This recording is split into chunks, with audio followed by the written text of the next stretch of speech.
Close your eyes and let yourself drift back to a time when England was a small, turbulent kingdom on the edge of Europe. Picture cobblestone streets echoing with horse hooves, candlelit palaces where power and danger danced together, and a world where a single woman would rise to command respect from emperors and kings. This is the story of Elizabeth I, a tale so remarkable that it reads like the finest fairy tale, yet every word is true. As you settle into comfort, let these stories of courage, wit, and triumph wash over you like gentle waves. Each fact is a window into a life that defied every expectation, challenged every convention, and created a legacy that still inspires us today. So breathe deeply, relax, and step into the extraordinary world of the Virgin Queen. 1. The Disappointing Princess. On that fateful September morning in 1533, Greenwich Palace held its breath as history pivoted on a moment of profound irony. The Thames River curved gently past the red brick walls where Anne Boleyn labored to bring forth what everyone desperately hoped would be England's salvation, a male heir to the Tudor throne. Inside the royal chambers, tapestries depicting scenes of triumph and glory seemed to watch over the proceedings with silent anticipation. Courtiers paced the corridors outside, their silk shoes whispering against stone floors as they waited for the cry that would announce the future of England. When that cry finally came at Greenwich Palace on September 7th, 1533, it carried both the promise of new life and the weight of crushing disappointment. Elizabeth Tudor had arrived, not the prince that Henry VIII's desperate heart had demanded, but a red-haired daughter whose destiny would prove far greater than anyone could have imagined. The palace bells still rang out across London, but their celebration felt hollow. Little did anyone know that this disappointing princess would one day transform England into the most powerful nation on earth. 2. Letters of Disappointment. In the royal scriptorium, ornate announcement letters lay spread across polished oak tables, their expensive parchment gleaming under flickering candlelight. Master scribes had spent days perfecting every flourish, every curve of the elaborate calligraphy that would carry news of the royal birth across Europe and throughout England. The word prince appeared prominently in gold leaf, surrounded by intricate borders depicting Tudor roses and lions rampant. These weren't just letters. They were works of art, designed to trumpet the arrival of England's long-awaited male heir to every court from Madrid to Moscow. But when a breathless messenger burst into the chamber with news that the royal child was female, chaos erupted. Scribes frantically grabbed their finest quills, their hands trembling as they crossed out prince and squeezed princess into the precious documents. The corrections were painfully obvious to anyone who looked closely, smudged ink and cramped letters telling the story of dashed dreams. These hastily amended proclamations became unwitting historical artifacts, forever preserving the moment when Henry VIII's grand plans crumbled into disappointment, creating the first challenge Elizabeth would face in proving her worth to a world that had never wanted her to exist. 3. The Ambassador's Cold Assessment. Eustace Shopweis moved through Greenwich Palace with the practiced grace of a seasoned diplomat, his dark eyes taking in every subtle detail that others might miss. As imperial ambassador to Henry VIII's court, he had witnessed countless royal celebrations, and his trained senses immediately detected that something was terribly amiss with this one. The usual explosive joy that accompanied royal births was nowhere to be found. Instead of boisterous laughter echoing through the great halls, hushed conversations filled the corners. Instead of courtiers practically dancing with excitement, they moved with the restrained politeness of people attending a funeral rather than a christening. Musicians played their rehearsed fanfares, but even the music seemed to lack conviction. Servants prepared the traditional feasts, but their movements were mechanical, dutiful rather than celebratory. In his carefully coded dispatch to Emperor Charles V, Shopweis wrote with diplomatic precision that the celebrations were very cold and disagreeable, his words, written by lamplight in his private chambers, captured a moment of collective disappointment that hung over the palace like London fog. The ambassador understood what many were too polite to say aloud, that England was mourning the son who never came rather than celebrating the daughter who did. 4. Name for grandmothers. The christening ceremony at Greenwich took place in the Church of Observant Friars, where golden candlelight danced across ancient stone walls, and the air was thick with incense and anticipation. When it came time to bestow a name upon the infant princess, Henry VIII and Anne Boleyn made a choice that honored both sides of their daughter's noble lineage. Elizabeth, a name that carried the weight of two remarkable women who had shaped the royal bloodline. The first Elizabeth was Elizabeth of York, Henry VIII's own beloved mother, whose marriage to Henry VII had finally united the warring houses of York and Lancaster and brought peace to England after decades of bloody civil war. The second Elizabeth was Lady Elizabeth Howard, Anne Boleyn's sophisticated mother, who had navigated the treacherous waters of Tudor court politics with remarkable skill and grace. By choosing this name, the royal parents were creating a bridge between past and future, linking their daughter to two women who understood the delicate art of wielding influence in a world dominated by men. Neither Henry nor Anne could have known that their infant daughter would grow up to embody the finest qualities of both her namesakes: the political wisdom of Elizabeth of York and the fierce intelligence of Elizabeth Howard, creating a legacy that would surpass them all. 5. A royal christening. 3 days after her birth, baby Elizabeth was carried through the corridors of Greenwich Palace in a magnificent procession that seemed to sparkle with divine blessing. The infant princess, wrapped in cloth of gold and finest ermine, was borne by the Dowager Duchess of Norfolk, while a canopy of estate, traditionally reserved for the most sacred royal ceremonies, was held aloft by 4 of England's most powerful peers. The christening ceremony took place in the Church of Observant Friars, where Thomas Cranmer, Archbishop of Canterbury himself, waited to perform the sacred rites. This was no ordinary baptism. It was a statement to the world that Elizabeth, despite being female, was still a true Tudor and heir to the throne of England. The silver gilt font had been specially transported from Canterbury Cathedral for the occasion, its ancient metal reflecting the warm glow of hundreds of beeswax candles. As the holy water touched the infant's forehead, witnesses remarked on how peacefully she received the sacrament, as if she already understood the weight of her destiny. The ceremony concluded with trumpet fanfares that echoed across the Thames, officially welcoming Elizabeth Tudor into the world as a Princess of England. Though few could have predicted it, this christening marked the beginning of what would become the most glorious reign in English history. 6. The ornate ceremony. The christening of Princess Elizabeth unfolded like a magnificent tapestry, with every detail carefully orchestrated to reflect the grandeur and power of the Tudor dynasty. Canterbury Cathedral's most precious silver gilt font had been transported to Greenwich Palace for this sacred occasion, its burnished surface reflecting the dancing flames of countless beeswax candles that filled the chapel with warm, golden light.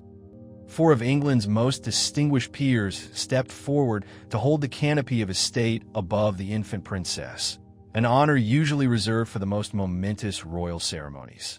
The silk and cloth of gold canopy, embroidered with Tudor roses and lions, created a small pavilion of majesty around the baptismal font.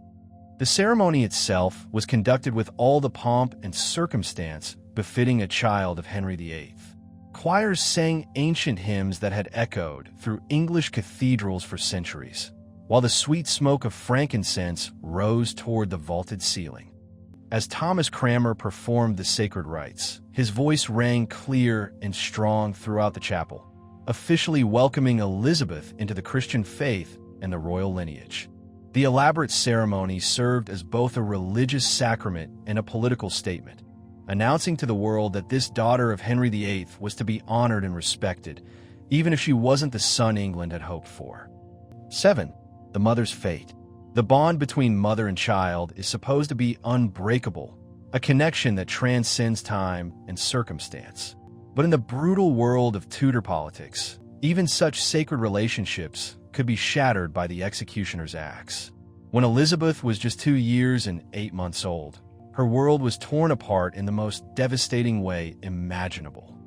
On the morning of May 19, 1536, Anne Boleyn walked across the green at the Tower of London, her head held high despite, knowing she was walking toward her death. The little princess, too young to understand the political machinations that had sealed her mother's fate, was safely away at Hatfield House, unaware that she was about to become motherless. The charges against Anne Boleyn, adultery, incest, and treason, were almost certainly fabricated to give Henry VIII the excuse he needed to rid himself of a wife who had failed to produce a male heir. But the consequences for Elizabeth were very real and immediate. In one swift blow of the French swordsman's blade, Elizabeth lost not only her mother, but also her legitimacy, her title, and her place in the royal succession. The trauma of this abandonment would echo through Elizabeth's entire life, shaping her cautious approach to relationships and her fierce determination to never depend on anyone for her survival. 8. Stripped of status. The moment Anne Boleyn's head fell to the scaffold, Elizabeth's world transformed completely. What happened next reveals the harsh realities of Tudor politics, where even a toddler could become a victim of her father's ambitions and disappointments. Within hours of her mother's execution, scribes throughout England were busy crossing out Princess Elizabeth from official documents and replacing it with a far less prestigious Lady Elizabeth. The change in title might seem like a mere formality, but in the rigid hierarchy of Tudor society, it represented a catastrophic fall from grace. The little girl who had been born a princess, second in line to the throne, was now officially a bastard, illegitimate in the eyes of both church and state. Her household was immediately reduced in size and splendor. The magnificent gowns befitting a princess were packed away, replaced by the simpler attire appropriate for a king's acknowledged but illegitimate daughter. Perhaps most cruelly, Elizabeth was removed from the line of succession entirely. The Act of Succession of 1536 declared her illegitimate and barred her from ever inheriting the crown. At barely 3 years old, Elizabeth had learned her first harsh lesson about the dangerous game of royal politics, that status, security, and even family bonds could vanish overnight at the whim of an angry king. 9. A gentle child. In the midst of political chaos and personal tragedy, one voice spoke with gentle authority about the true nature of the little girl caught in the center of these royal storms. Margaret Bryan, Elizabeth's first governess, was a woman of impeccable reputation who had also cared for the future Edward VI, giving her unique insight into the characters of royal children. In her carefully written reports to the king's officials, Lady Bryan painted a picture of Elizabeth that stood in stark contrast to the political turmoil swirling around her. As toward a child and as gentle of conditions as ever I knew any in my life, she wrote, her words capturing something precious about Elizabeth's essential nature. Despite losing her mother to the executioner's axe and her status to political machinations, the young Elizabeth displayed a remarkable sweetness of temperament that impressed everyone who cared for her. She was curious and bright, quick to learn and eager to please, showing none of the difficult behavior that might have been expected from a child experiencing such trauma. Lady Bryan's observations reveal that even in these early years, Elizabeth possessed an inner strength and adaptability that would serve her well throughout her life.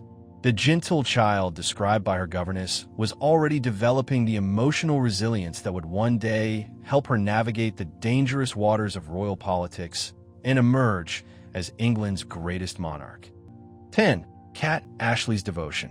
In 1537, a young woman named Catherine Ashley arrived at Hatfield House to serve as governess to the 4-year-old Lady Elizabeth, beginning one of the most important relationships in English royal history.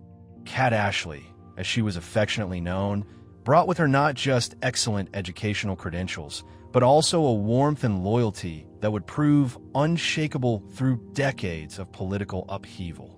What made Kat Ashley extraordinary wasn't just her intelligence or her teaching abilities. It was her absolute, unwavering devotion to Elizabeth's well-being. In a world where royal servants often change allegiances based on political wins, Kat became Elizabeth's rock, her constant companion through childhood trauma and teenage dangers. Their relationship transcended the typical boundaries between servant and princess. Kat became the mother figure Elizabeth had lost, the confidant who shared her secrets, and the protector who would risk her own life to keep Elizabeth safe. When Elizabeth was questioned about the Thomas Seymour scandal, Kat endured imprisonment in the Tower of London rather than betray her charge. For 28 years, through Elizabeth's illegitimate childhood, her dangerous teenage years, and her rise to the throne, Kat Ashley remained steadfastly by her side. When Kat died in 1565, Elizabeth mourned her like a beloved family member, because that's exactly what she had been, the surrogate mother who had filled the void left by in Boleyn's execution. 11. Edward's christening honor. When Prince Edward was born on October 12, 1537, at Hampton Court Palace, the entire kingdom erupted in jubilation. Finally, Henry VIII had his male heir, the son who would secure the Tudor dynasty and ensure England's future. The christening ceremony was planned as the most magnificent royal celebration in decades, with every detail designed to emphasize the importance of this long-awaited prince.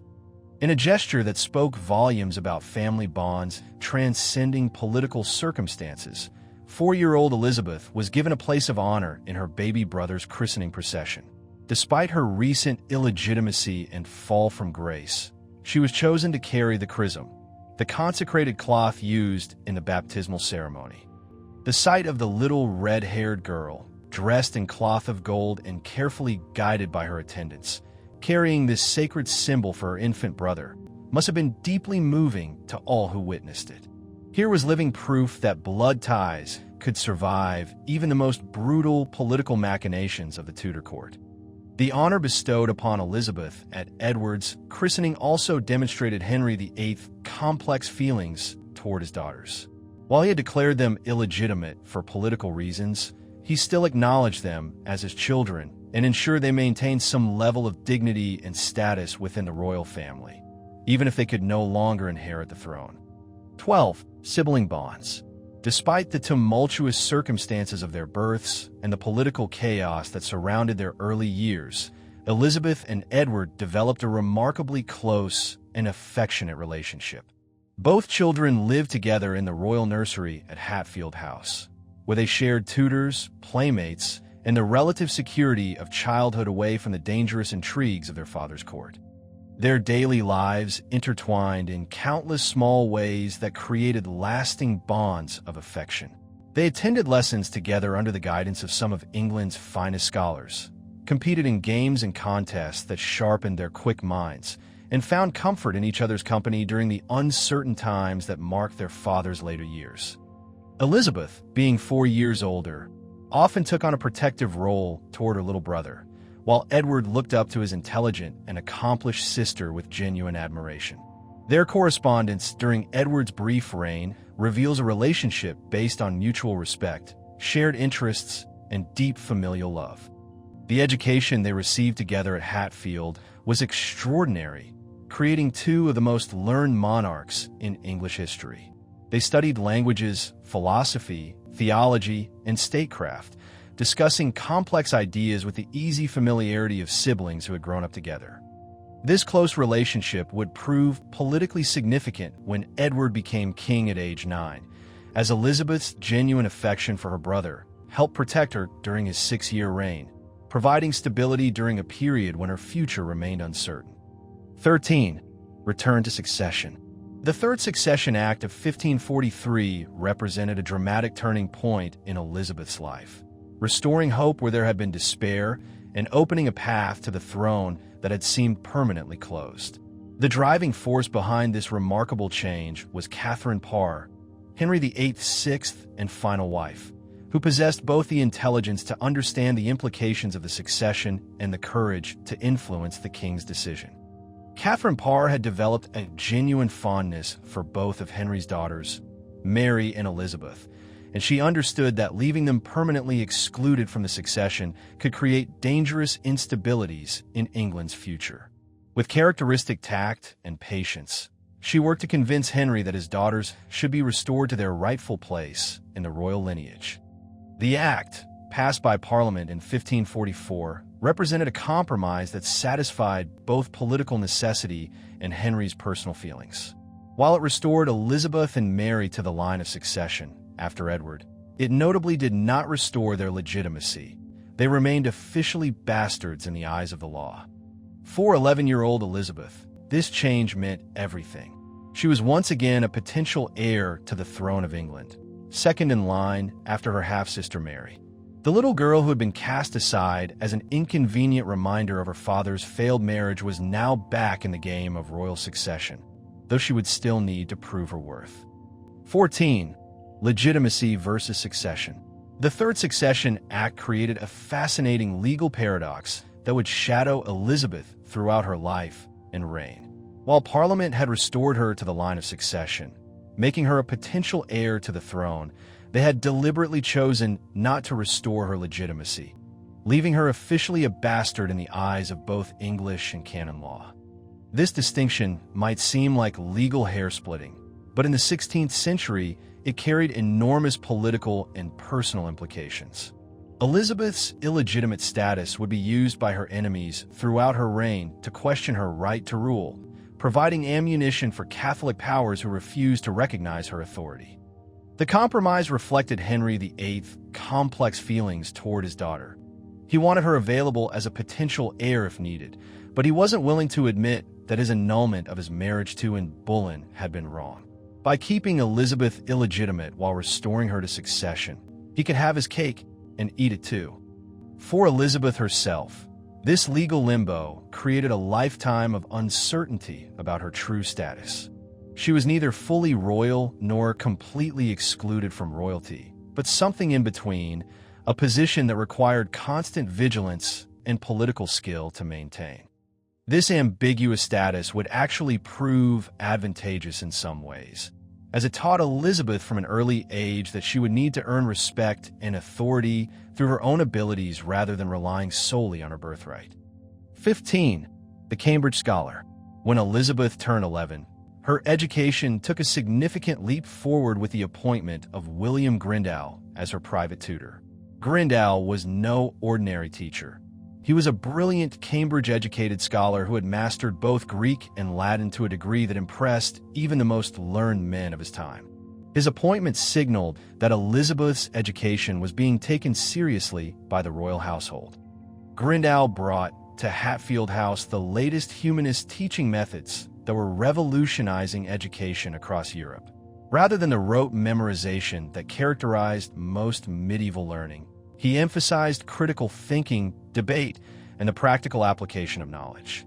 He introduced Elizabeth to the works of classical authors like Cicero and Plutarch, teaching her not just to read them, but to analyze their arguments and apply their wisdom to contemporary situations. Under Grindal's guidance, Elizabeth's natural intelligence began to flourish in remarkable ways. She demonstrated an almost photographic memory for languages and literature, combined with an analytical mind that could dissect complex philosophical and political problems with startling clarity. The young princess's daily schedule became rigorous and demanding, filled with hours of study that would have exhausted many adults. Yet Elizabeth thrived under this intellectual challenge, displaying what Grindal described as an insatiable appetite for learning that impressed everyone who observed her progress. Tragically, this promising educational partnership was cut short when William Grindal died of plague in January 1548, leaving Elizabeth devastated by the loss of her beloved teacher. 16. Choosing her master. When plague claimed the life of William Grindal in January 1548, 14-year-old Elizabeth faced a devastating loss that went far beyond the typical relationship between student and teacher. Grindal had become her intellectual mentor, the guide who had opened her mind to the vast possibilities of learning and scholarship. His sudden death left a void that seemed impossible to fill. What happened next revealed Elizabeth's remarkable maturity and self-awareness, even at such a young age. Rather than passively accepting whatever replacement the royal household might assign to her, Elizabeth took the unprecedented step of personally requesting a specific successor, Roger Ascham, Grendel's former teacher at Cambridge and one of the most respected scholars in England. This wasn't merely a teenage preference. It was a calculated political move that demonstrated Elizabeth's growing understanding of her own needs and ambitions. She had researched Ascham's reputation, understood his educational philosophy, and recognized that he could continue the sophisticated humanist education that Grendel had begun.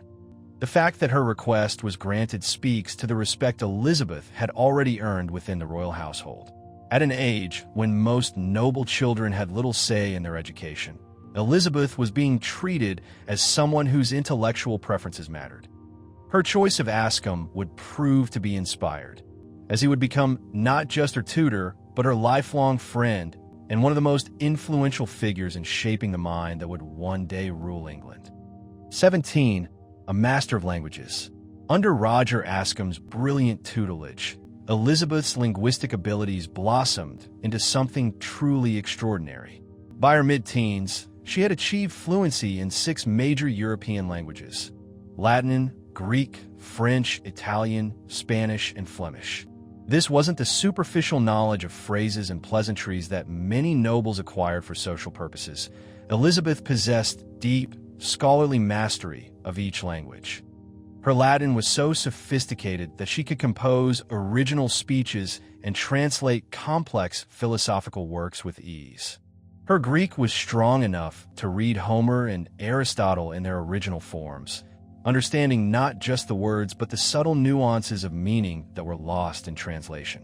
Her modern European languages were so polished that foreign ambassadors remarked on her ability to conduct diplomatic negotiations in their native tongues. Ascham used an innovative teaching method called double translation, having Elizabeth translate a passage from Latin into English, then translate her English version back into Latin without looking at the original. This technique developed not just vocabulary, but also a deep understanding of how different languages structured thought and meaning. The practical benefits of this linguistic mastery would prove invaluable throughout Elizabeth's reign. She could read diplomatic correspondence in its original language, catching nuances that might be lost in translation. She could speak directly with foreign ambassadors without relying on interpreters, giving her significant advantages in international negotiations. More importantly, her multilingual abilities marked her as one of the most educated monarchs in European history. 18. The Celtic tongues. Elizabeth's intellectual curiosity extended far beyond the classical and continental European languages that formed the core of most humanist education. As she matured, she demonstrated a remarkable interest in the languages of her own kingdoms, undertaking the challenging task of learning Scottish, Irish, and Cornish, languages that most English nobles considered beneath their notice. This linguistic expansion revealed something profound about Elizabeth's character and her vision of rulership. While her contemporaries viewed these Celtic languages as the tongues of conquered peoples, Elizabeth saw them as essential tools for understanding and connecting with all her subjects, not just the English-speaking elite. Learning Scottish was particularly politically astute, given the complex relationship between England and Scotland. Elizabeth's ability to understand Scottish documents and communications in their original form would later prove invaluable during the many crises involving Mary Queen of Scots and Scottish politics. Her study of Irish reflected an understanding that effective rule of Ireland required more than military conquest. It demanded cultural understanding and respect for local traditions. Similarly, her knowledge of Cornish demonstrated respect for the distinct cultural identity of Cornwall, a region that had maintained its unique character despite centuries of English rule. By the time she reached adulthood, Elizabeth could claim fluency in 9 languages total, making her one of the most linguistically accomplished rulers in world history. This achievement represented far more than academic brilliance. It reflected a sophisticated understanding of the diverse, complex nature of her future kingdoms. 19. Native fluency. The Venetian ambassador's observation that each of Elizabeth's languages appeared to be her native tongue captures something truly remarkable about her linguistic abilities. This wasn't mere diplomatic flattery. It was the amazed assessment of a professional observer whose job required him to evaluate the capabilities of foreign rulers with precise accuracy. What made Elizabeth's linguistic mastery so extraordinary wasn't just the number of languages she spoke, but the depth and naturalness of her fluency in each one. She didn't simply know vocabulary and grammar rules. She had internalized the rhythm, the cultural assumptions, and the subtle emotional undertones that separated native speakers from even the most accomplished foreign learners. When Elizabeth spoke French, she didn't sound like an Englishwoman speaking French. She sounded French. Her Italian carried the musical intonations of a native speaker, while her Spanish reflected the formal dignity characteristic of that language's finest practitioners. Even more remarkably, she could switch between languages effortlessly, adapting not just her words, but her entire manner of expression to match each linguistic tradition. This chameleon-like ability served her well in diplomatic situations, where her linguistic fluency often disarmed foreign negotiators who expected to hold advantages over an English queen. Instead, they found themselves facing someone who could match them word for word in their own languages, often understanding cultural references and linguistic subtleties that even their own translators missed. Such mastery required not just intellectual brilliance, but also an almost supernatural ear for languages and an intuitive understanding of how different cultures used words to express ideas. 20. Ascham's praise. Roger Ascham, one of England's most distinguished scholars and a man not given to exaggeration or false flattery, wrote words about Elizabeth that still resonate with wonder across the centuries. His assessment of her abilities carried particular weight because he had taught many brilliant students during his career at Cambridge University, giving him a broad basis for comparison. "Her mind has no womanly weakness," Ascham wrote, using language that revealed both his admiration for Elizabeth and the prejudices of his era. In the 16th century, when women were generally considered intellectually inferior to men, this was extraordinary praise. Her perseverance is equal to that of a man, and her memory long keeps what it quickly picks up. What impressed Ascham most wasn't just Elizabeth's intelligence, but her approach to learning. She attacked difficult problems with methodical precision, refusing to give up when concepts proved challenging. Her memory was indeed phenomenal. She could recall entire passages of classical literature years after first reading them, and she never forgot a lesson once learned. Ascham also praised her beautiful handwriting, which might seem like a minor accomplishment, but was actually crucial in an age when clear, elegant penmanship was considered a mark of education and refinement. Elizabeth's letters, with their flowing script and perfect letter formation, were works of art that impressed recipients across Europe. Most importantly, Ascham recognized that Elizabeth possessed that rarest of gifts, the ability to think independently while still respecting established wisdom, a quality that would serve her well as queen. 21. The Italian translation. In 1544, 11-year-old Elizabeth undertook a project that perfectly captured both her intellectual precocity and her understanding of courtly relationships. She chose to translate Marguerite de Navarre's The Mirror of the Sinful Soul from French into English as a New Year's gift for her stepmother, Catherine Parr. This choice revealed remarkable sophistication for such a young girl. The Mirror of the Sinful Soul was no simple text. It was a complex work of religious philosophy that explored themes of sin, redemption, and the soul's relationship with God. The work had been controversial when first published, even banned in some quarters for its Protestant sympathies, making Elizabeth's choice to translate it a subtle political statement about her own religious beliefs. The translation itself demonstrated Elizabeth's growing mastery of both French and English. She didn't simply render the French words into English equivalents. She captured the rhythm, tone, and spiritual intensity of the original work, creating what amounted to an original English literary creation based on Marguerite's French text. The fact that Elizabeth chose this particular work as a gift for Catherine Parr, who was known for her Protestant sympathies and her own religious writings, showed remarkable political awareness. The young princess understood that the gift would be appreciated not just for the effort it represented, but for the shared religious and intellectual values it demonstrated. This translation project foreshadowed the lifelong pattern of Elizabeth using her scholarly accomplishments to build political relationships and demonstrate her fitness for leadership. 22. The embroidered cover. The cover Elizabeth created for her translation of The Mirror of the Sinful Soul reveals as much about her character as the translation itself. Working with silk threads and precious metals, she embroidered an elaborate cover that featured Catherine Parr's initials, KP, worked in intricate detail, surrounded by decorative patterns that would have taken countless hours to complete. This wasn't simply needlework. It was a statement of devotion and respect that spoke volumes about Elizabeth's understanding of courtly relationships. In the 16th century, embroidery was considered one of the highest feminine arts, and the quality of Elizabeth's work demonstrated her mastery of traditional feminine accomplishments alongside her extraordinary scholarly achievements. The choice to feature Catherine's initials so prominently showed Elizabeth's political astuteness. She understood that Catherine Parr had been instrumental in restoring her to the line of succession, and this gift served as both a thank you and a pledge of continued loyalty.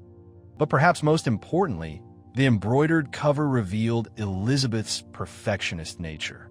She could have simply had scribes copy her translation on a fine paper and presented it in a standard binding.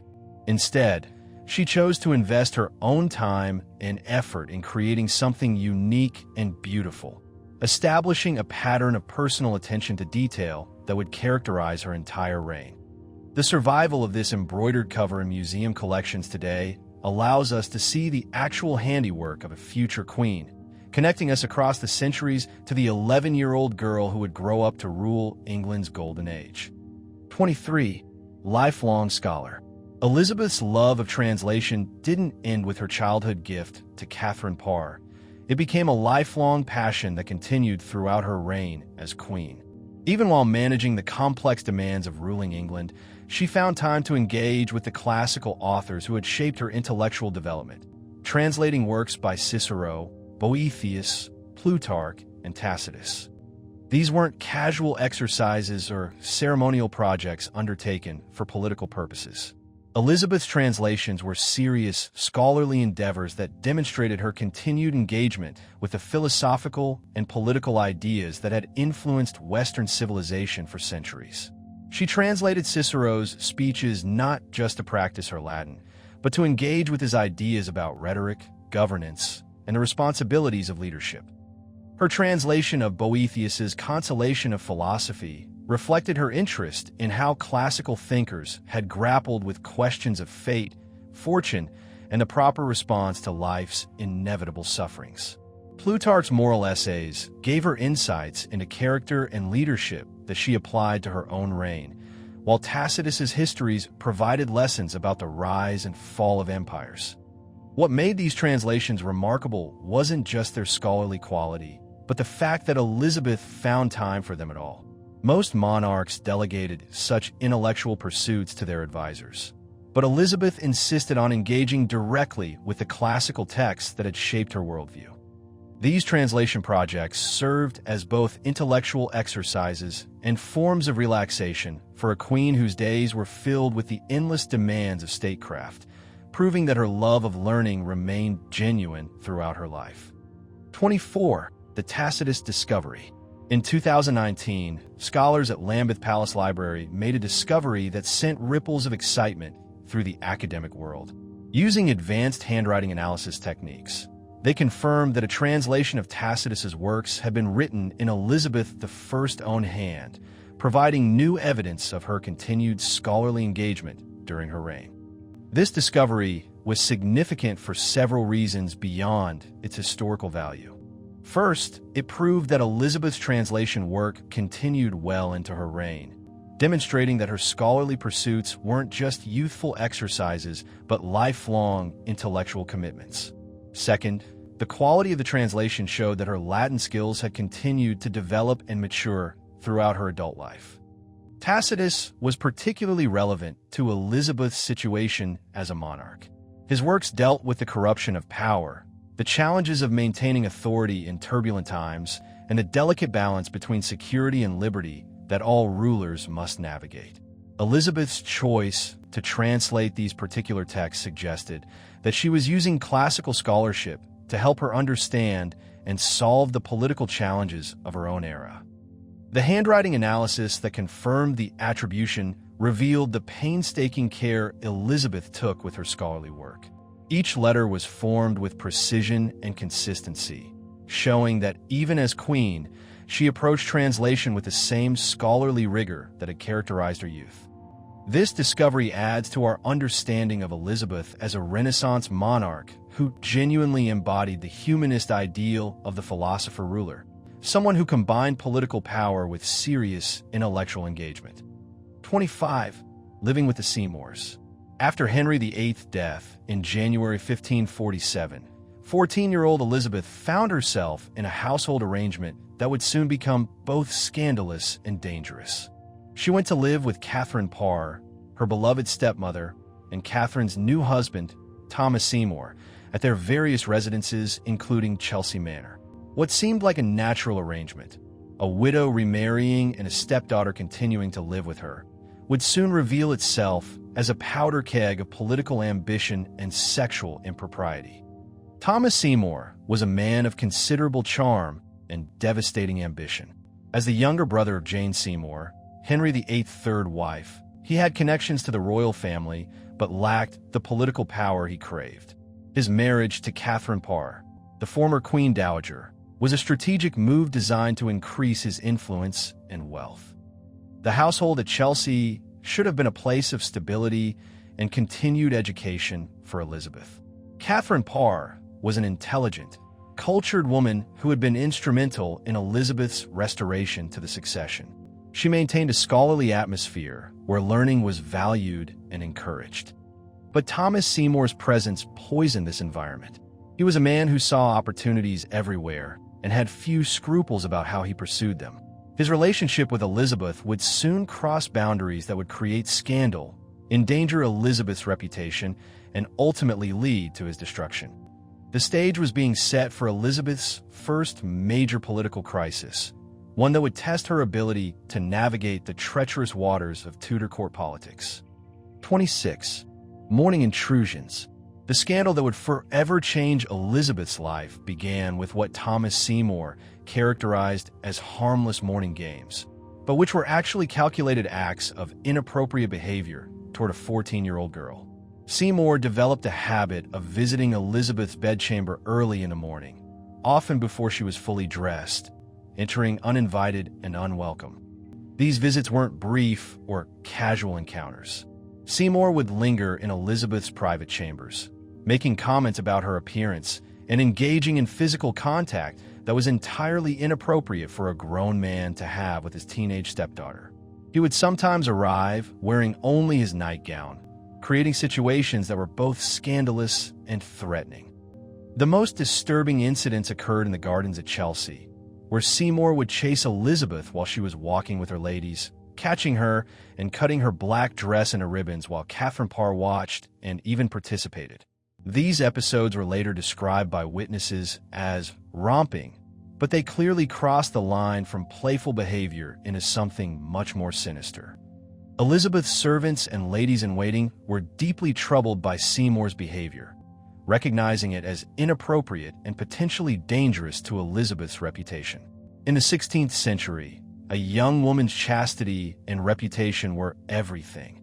Any hint of impropriety could destroy her prospects for marriage and her political future.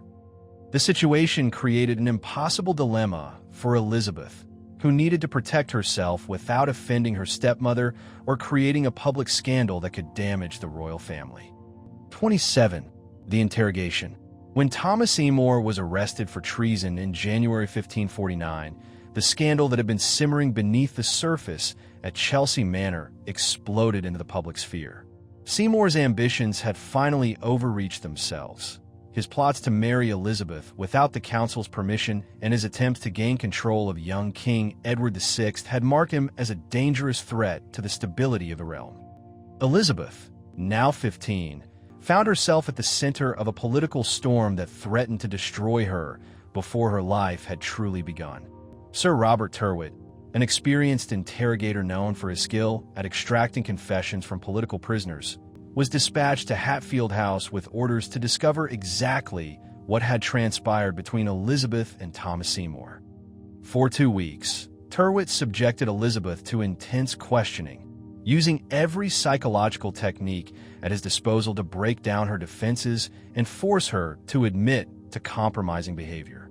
He questioned her about the morning visits, the garden incidents, and most dangerously, whether she had agreed to marry Seymour or had any knowledge of his political plots. The stakes could not have been higher. If Elizabeth admitted to inappropriate behavior with Seymour, she could be charged with fornication or even treason. If she acknowledged any knowledge of his plots against King Edward, she could face execution. At 15, she was fighting for her life against one of the most experienced interrogators in England. The fact that she emerged from this ordeal with her reputation and her life intact demonstrated political skills that would have impressed seasoned courtiers twice her age. 28. Remarkable composure.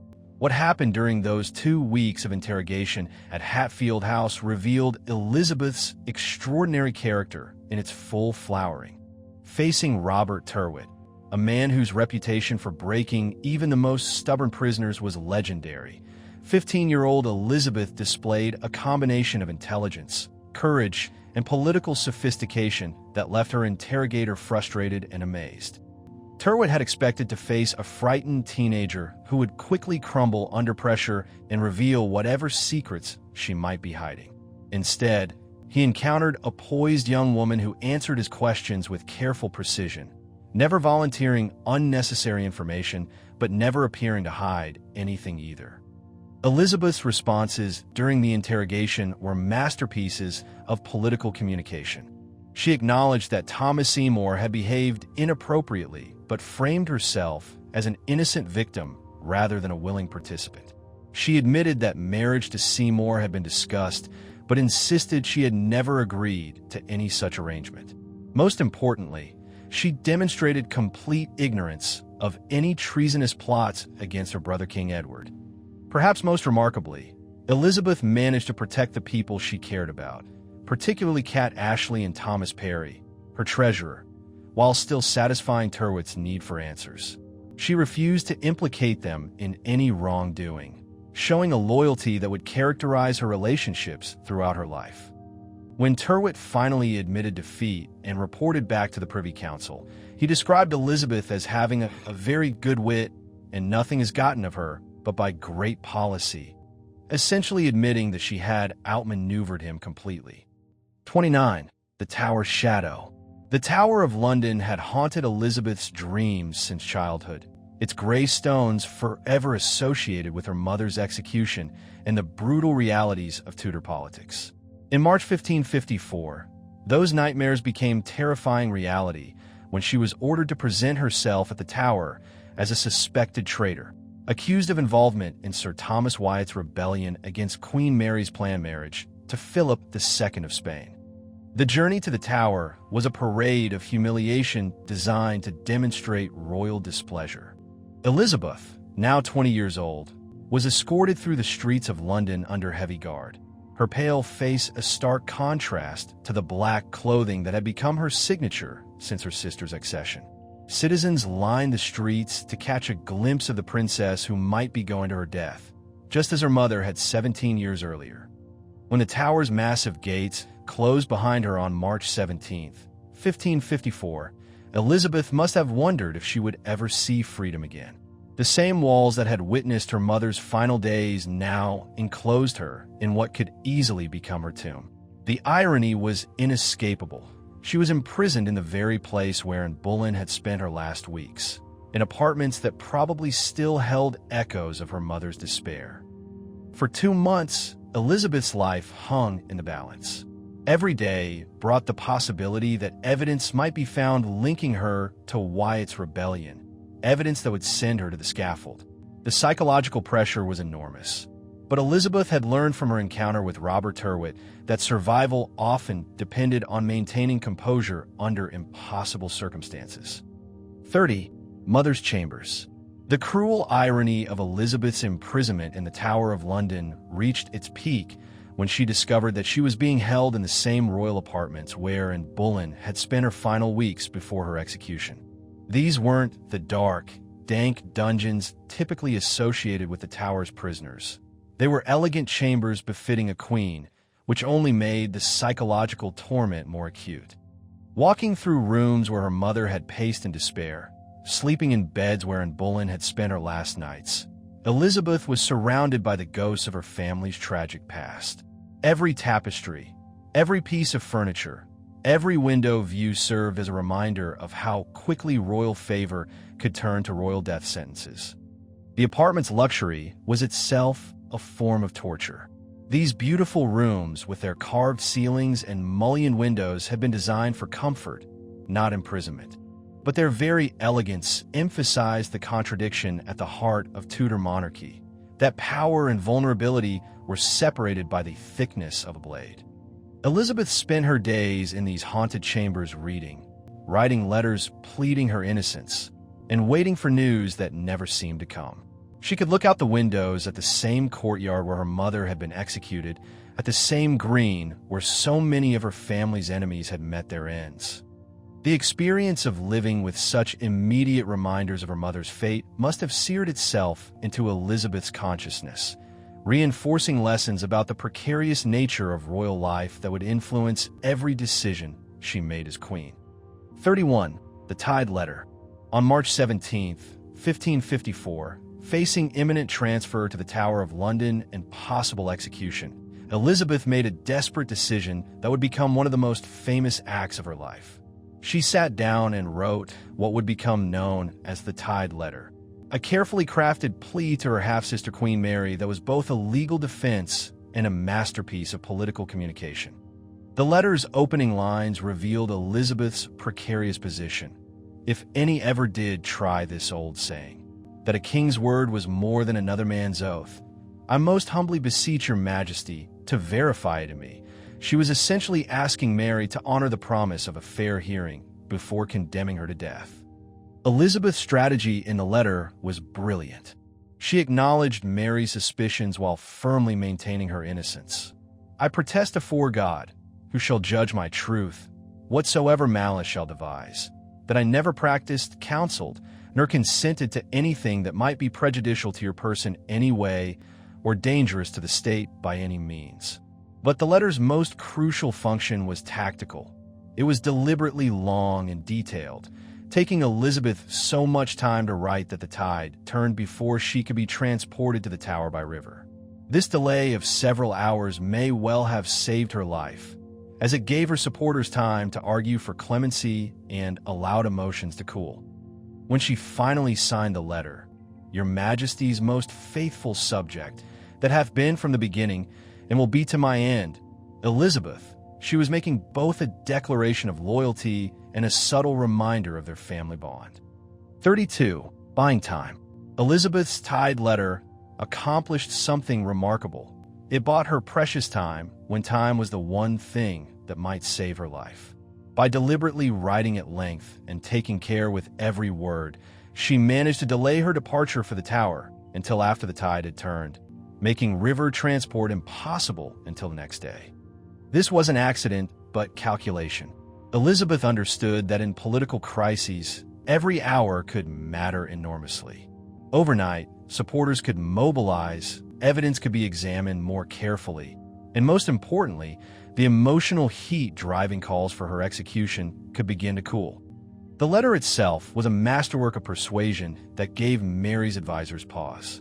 Elizabeth's eloquent defense of her innocence, combined with her obvious intelligence and dignity, made many counselors uncomfortable with the idea of executing her without absolute proof of guilt. She had reminded them that she was, after all, the daughter of King Henry VIII and had royal blood in her veins. Moreover, Elizabeth's careful reference to family bonds and shared Protestant sympathies, despite Mary's Catholicism, created subtle political complications. Executing the sister who had been named as heir in Henry VIII could set dangerous precedents and might create martyrdom that could be politically destabilizing. The extra day of delay allowed these considerations to work in Elizabeth's favor.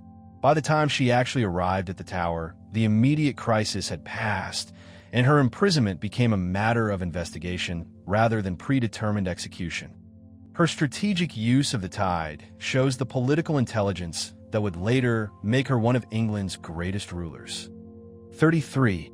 Anniversary of death. The date of Elizabeth's release from the Tower of London carries a symbolism so perfect it seems almost fictional. May 19th, 1554, exactly 18 years to the day after Anne Boleyn's execution on May 19th, 1536. Whether this timing was deliberate or coincidental, it created a powerful sense of historical symmetry that must have struck Elizabeth with tremendous force. Walking out through the Tower's gates on the anniversary of her mother's death, Elizabeth experienced a kind of rebirth that paralleled Anne Boleyn's ending. Where her mother had left the Tower as a corpse, Elizabeth emerged as a survivor who had faced the same accusations and the same potential fate, but had lived to tell the tale. The timing reinforced Elizabeth's growing sense that she lived under some kind of divine protection or destiny.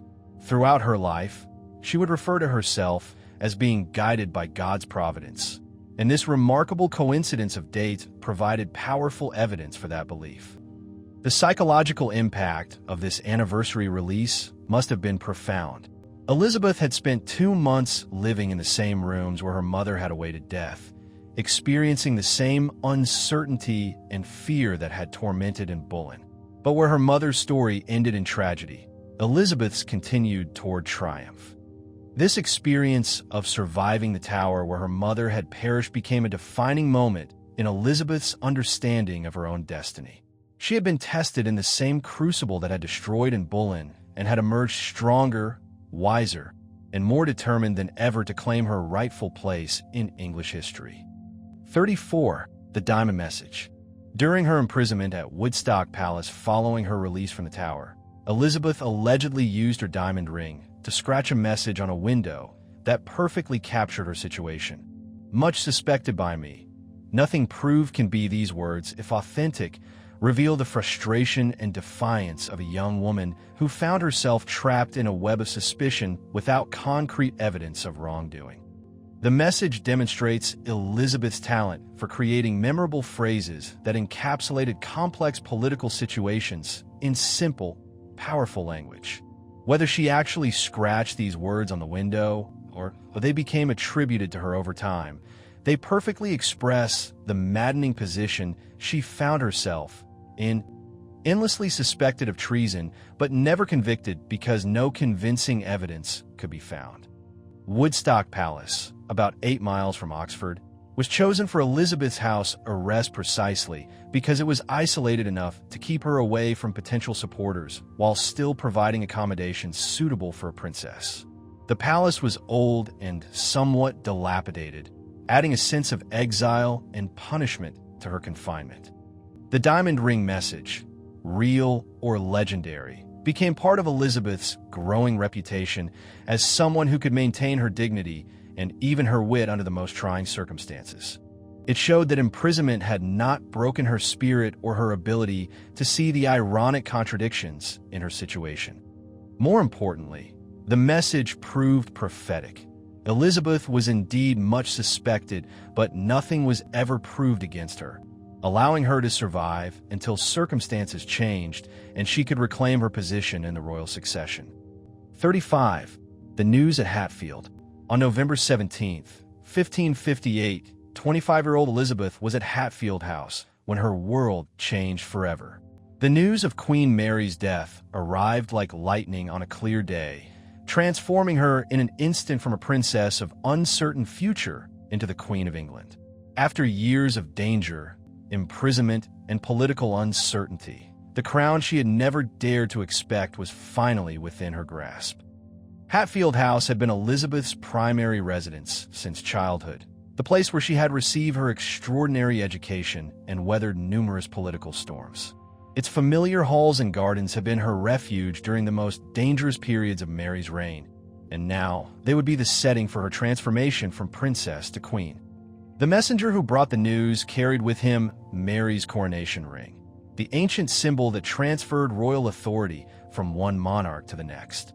When Elizabeth saw that ring, she knew beyond doubt that her half-sister was dead and that she, despite all the attempts to exclude her from the succession, was now the rightful Queen of England. The moment was both triumph and tragedy. Elizabeth had survived to claim her birthright, but that survival had come at enormous cost. She had lost her mother to the executioner's axe, endured imprisonment and interrogation, and spent years walking the knife's edge between life and death. Now, at 25, she faced the ultimate test, proving that all her suffering and preparation had been worthwhile by becoming the Queen England needed her to be. 36. Under the Oak Tree. The scene that unfolded at Hatfield House on November 17, 1558, has become one of the most iconic moments in English history, though like many legendary moments, it may contain as much poetry as fact. According to tradition, Elizabeth was sitting peacefully under an oak tree in the park at Hatfield, reading a book, when Sir Nicholas Throckmorton arrived with the momentous news of Queen Mary's death. The image is almost biblical in its symbolism, the future queen gaining wisdom from books under the shade of an English oak, that most symbolic of English trees when destiny came calling. Whether the scene unfolded exactly this way or was embellished over time, it perfectly captures something essential about Elizabeth's character: her love of learning, her connection to the English landscape, and her ability to remain calm in moments of crisis. The book she was reportedly reading has been identified by some historians as a Greek New Testament, which would have been both appropriate for someone of her scholarly background and symbolically significant for a future Protestant queen. The choice to spend her time in scholarly pursuits rather than in anxious speculation about her future demonstrated the discipline and intellectual confidence that would characterize her reign. When Throckmorton approached with Mary's ring and the news that would change everything, Elizabeth's response was characteristically composed. Rather than displaying wild emotion or desperate ambition, she received the news with the dignity of someone who had been preparing for this moment her entire life. The oak tree under which she sat would later become a pilgrimage site for those who wanted to visit the spot where Elizabeth learned she was queen. 37. Divine Providence. Upon receiving the news that she was now Queen of England, Elizabeth's first recorded words revealed both her religious convictions and her sense of historical destiny. Falling to her knees beneath the oak tree at Hatfield, she spoke in Latin the words of Psalm 118, verse 23. "This is the Lord's doing. It is marvelous in our eyes." This response was far from spontaneous. It revealed a young woman who had spent years contemplating the possibility of this moment and had prepared herself spiritually and intellectually for the enormous responsibility that was now hers. The choice to quote scripture in Latin demonstrated both her scholarly background and her Protestant faith, while the specific psalm she chose emphasized her belief that her accession was part of God's plan rather than merely a political accident. The psalm Elizabeth quoted was particularly significant because it spoke of triumph after suffering, of vindication after persecution. For someone who had endured imprisonment in the Tower, interrogation by hostile officials, and years of uncertainty about her future, these words carried deep personal meaning. Her immediate turn to prayer and scripture also established a pattern that would characterize her entire reign. Elizabeth consistently portrayed herself as God's chosen instrument for governing England. This divine mandate would become one of the key sources of her authority and helped justify her rule in an age when many questioned whether a woman could legitimately wear the crown. The moment under the oak tree at Hatfield thus became not just the beginning of Elizabeth's reign, but the foundation of her claim to divine approval for that reign. 38. Proclaimed at noon. The machinery of royal succession moved with remarkable speed once news of Mary's death reached the proper authorities. At exactly noon on November 17, 1558, heralds stationed at Whitehall Palace formally proclaimed Elizabeth as Queen of England, making official what the arrival of Mary's ring had already confirmed. This proclamation was a crucial moment in Tudor constitutional practice. Until the heralds made their formal announcement, Elizabeth was queen in fact, but not yet in law. The ceremony at Whitehall, transformed her from a potential heir into an actual monarch, with all the powers and responsibilities that title entailed. The choice of Whitehall as the location for this proclamation was significant. As the primary royal palace and the seat of government, Whitehall represented the institutional continuity of English monarchy. By proclaiming Elizabeth there, the authorities were emphasizing that despite the dramatic changes in religious policy that her accession would bring, the basic structures of English government remained unchanged. The speed of the proclamation also served important political purposes. In an age of religious conflict and potential succession disputes, any delay in formally recognizing the new monarch could create dangerous opportunities for rival claimants or foreign interference. By moving quickly to proclaim Elizabeth, her supporters ensured that any opposition would have to challenge an established fact rather than exploit a power vacuum.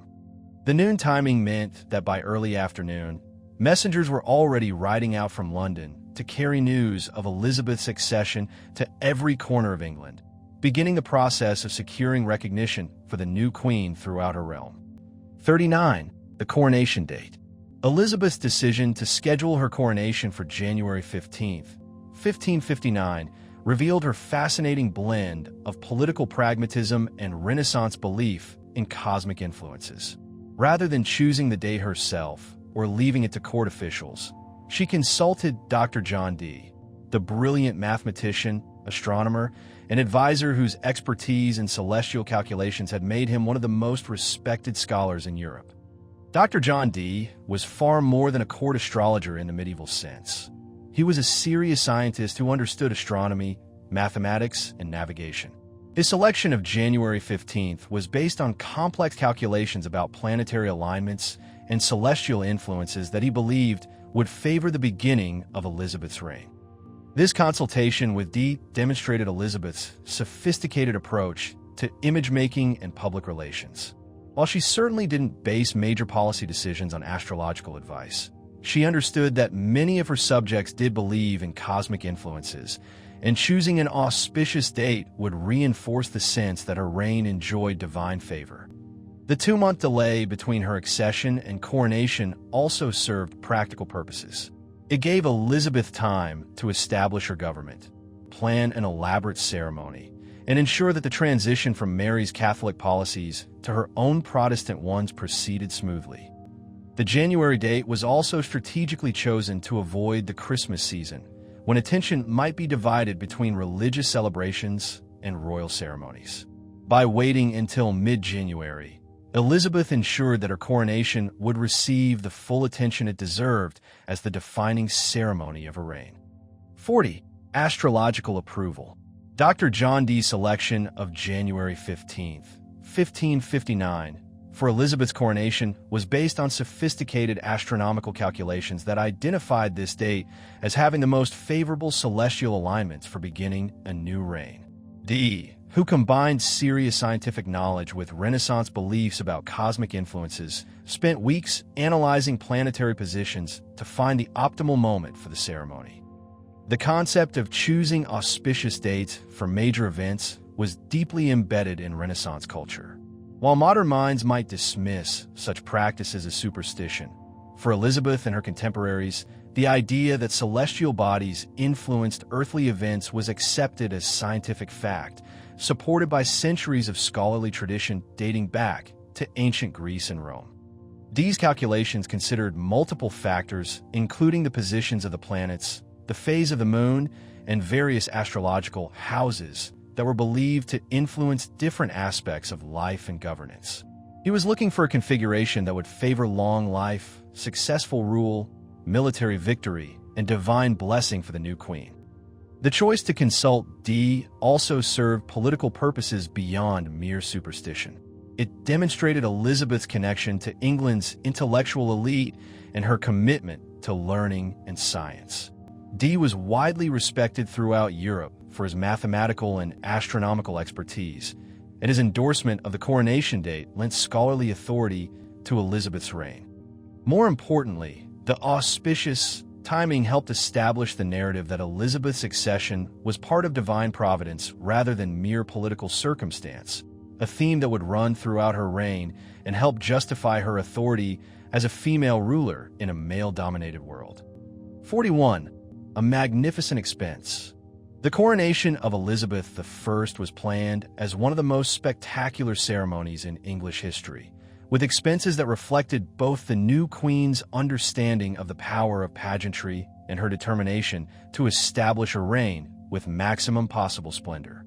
The final cost of £16,741 represented an enormous investment, roughly equivalent to £5 million in today's currency, that demonstrated the importance placed on creating a memorable and magnificent beginning to the Elizabethan age.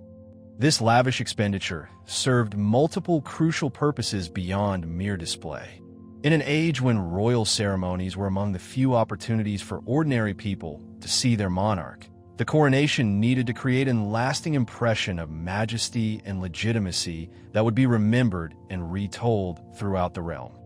The procession through London was carefully choreographed to showcase Elizabeth's connection to her people while emphasizing her royal dignity. Elaborate pageants were constructed at multiple points along the route, featuring allegorical figures that celebrated Protestant theology and English nationalism, while subtly criticizing the Catholic policies of the previous reign. Elizabeth herself understood the political importance of this spectacle. She wore cloth of gold and ermine, carried ancient symbols of royal authority, and moved through streets lined with cheering crowds who finally had reason to hope for better times after the religious persecutions and economic troubles of Mary's reign. The coronation's magnificent expense was actually an investment in Elizabeth's political future, money spent to create the kind of memorable, awe-inspiring ceremony that would establish her authority and win the hearts of her subjects from the very beginning of her reign. 42. Supreme Governor. Elizabeth's choice to style herself Supreme Governor rather than Supreme Head of the Church of England revealed both her political sophistication and her sensitivity to contemporary concerns about female religious authority. This subtle but significant change in terminology helped her navigate one of the most challenging aspects of her position, establishing Protestant religious authority while acknowledging the discomfort many felt about women exercising spiritual leadership. The title Supreme Head had been used by her father Henry VIII and briefly by her brother Edward VI, but it carried implications of direct spiritual authority that made many uncomfortable when applied to a woman. In the 16th century, most Christians believed that women should not exercise authority over men in religious matters, based on their interpretation of biblical teachings. By choosing Supreme Governor, Elizabeth positioned herself as the administrative head of the church rather than its spiritual leader. She would govern the church's temporal affairs, appoint bishops, and determine religious policy, but she would not claim to be the source of spiritual authority in the same way that male monarchs had done. This compromise allowed Protestant supporters to accept her religious leadership while avoiding the theological complications that might have undermined her authority with more conservative subjects. It was a masterful solution to what could have been an insurmountable problem for a female Protestant monarch. The title also reflected Elizabeth's generally pragmatic approach to religious questions. She was more interested in maintaining stability and unity than in imposing rigid theological conformity, and her choice of titles reflected this preference for practical solutions over ideological purity. 43. Parliamentary precision.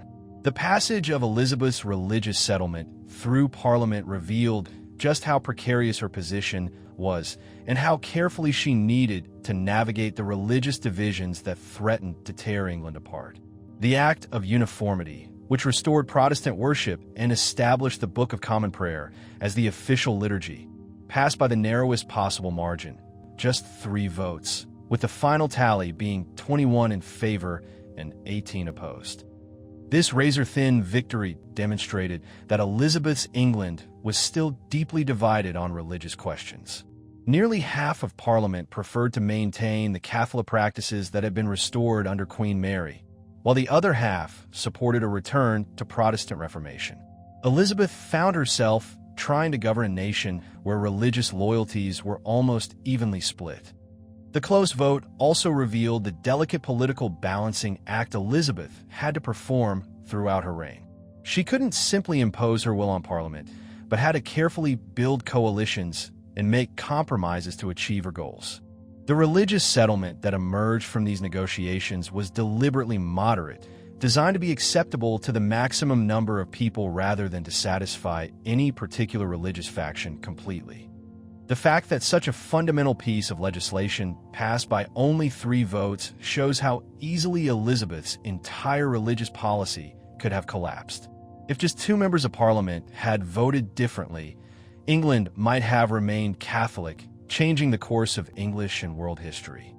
This narrow victory taught Elizabeth valuable lessons about the limits of royal power and the importance of careful political management that would serve her well throughout her 45-year reign. 44. Oath and attendance.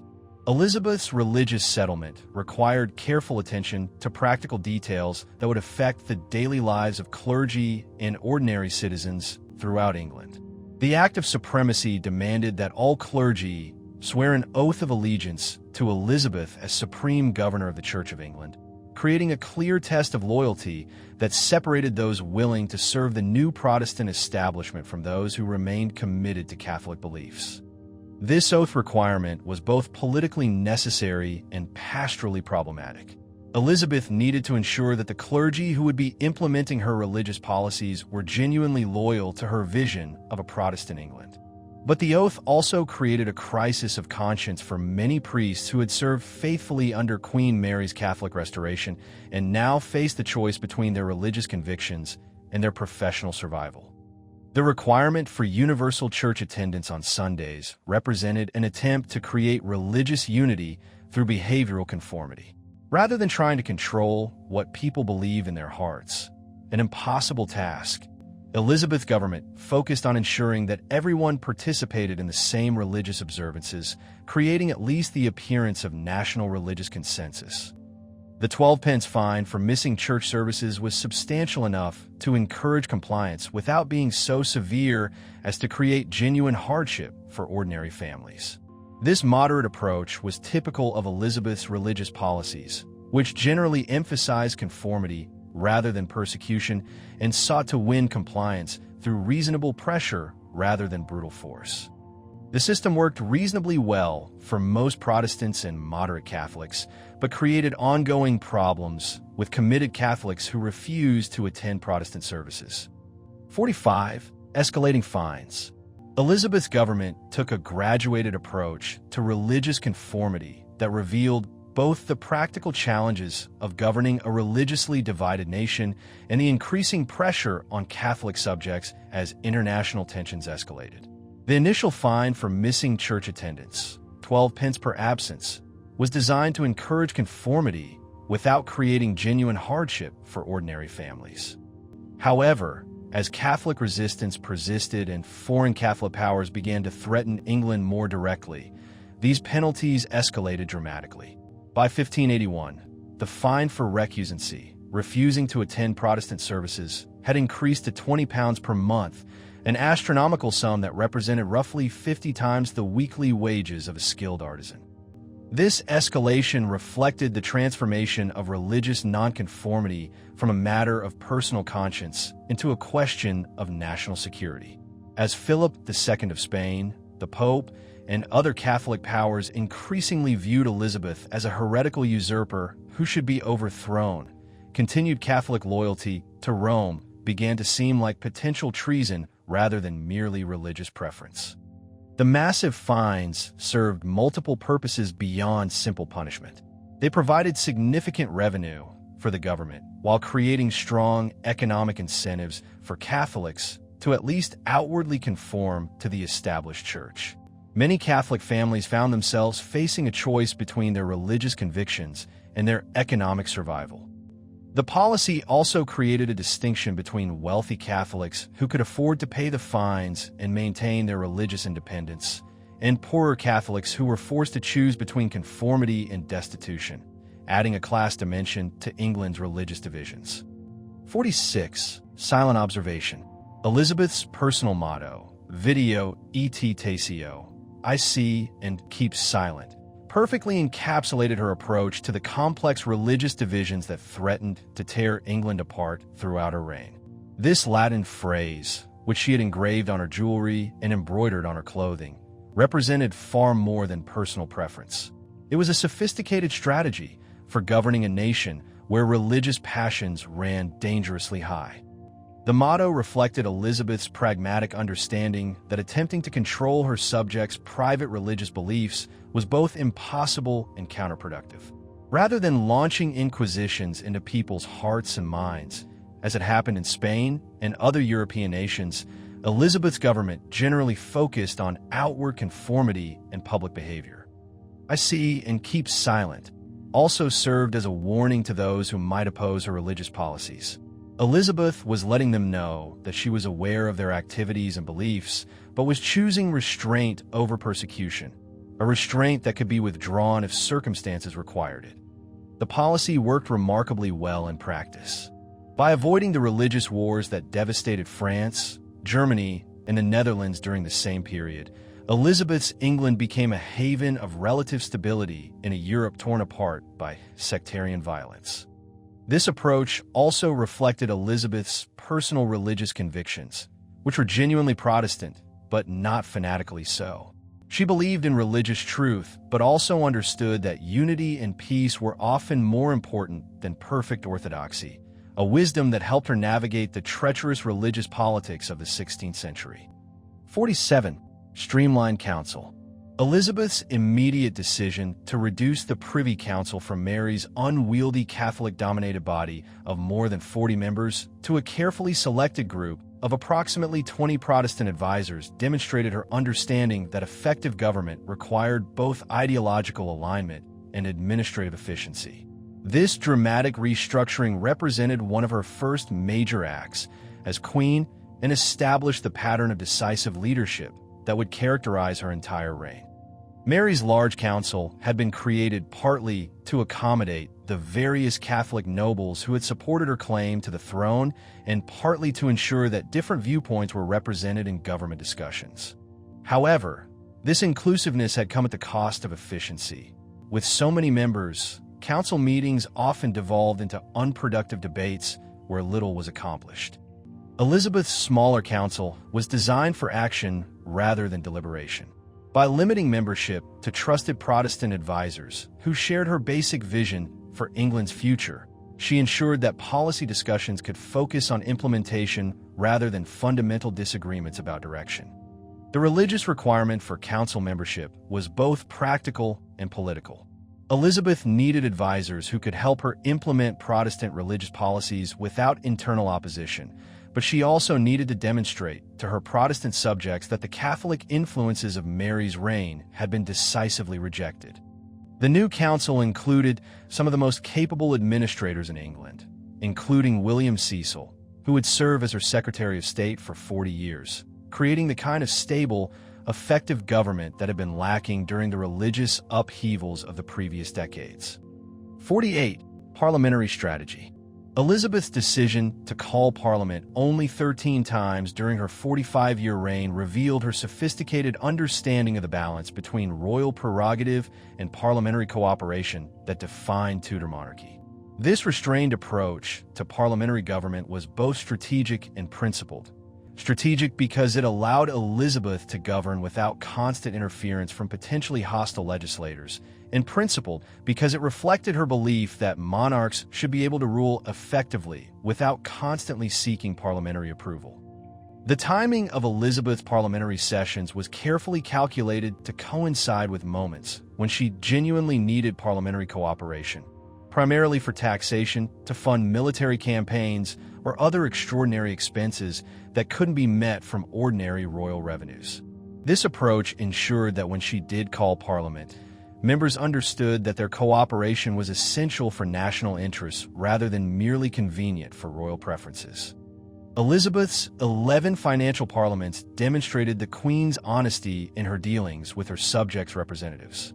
She didn't call Parliament simply to rubber stamp policies she had already decided to implement, but rather when she genuinely needed resources that only Parliament could provide. The two non-financial sessions dealt with major legislative changes that required parliamentary authority, particularly the religious settlement of 1559 and various measures related to national security during times of crisis. This selective approach to parliamentary government allowed Elizabeth to maintain the authority and dignity of the crown while still respecting the constitutional traditions that required parliamentary consent for taxation and major legislative changes, creating a model of effective monarchical government that would influence English constitutional development for centuries. 49. Revolutionary welfare. Elizabeth's government created what historians now recognize as the world's first comprehensive welfare system through the Poor Relief Act of 1601, establishing principles of social responsibility that were centuries ahead of their time. This groundbreaking legislation represented a revolutionary shift from medieval approaches to poverty, which had relied primarily on church charity and individual compassion, to a systematic, government-administered program that guaranteed basic support for all citizens in need. The act established the principle that no one in England should be allowed to starve, making the relief of poverty a public responsibility rather than a private charity. This was an extraordinary concept for the 16th century, when most governments viewed poverty as either a personal failing or an unavoidable fact of life that was best addressed through private religious charity. The legislation distinguished between different categories of poor people, providing different types of assistance based on their circumstances. The impotent poor, those unable to work due to age, illness, or disability, were entitled to direct financial support. The able-bodied poor were provided with work opportunities, while rogues and vagrants faced punishment designed to discourage idleness. The system was funded through compulsory local taxation, the poor rate, that required every property owner to contribute according to their means.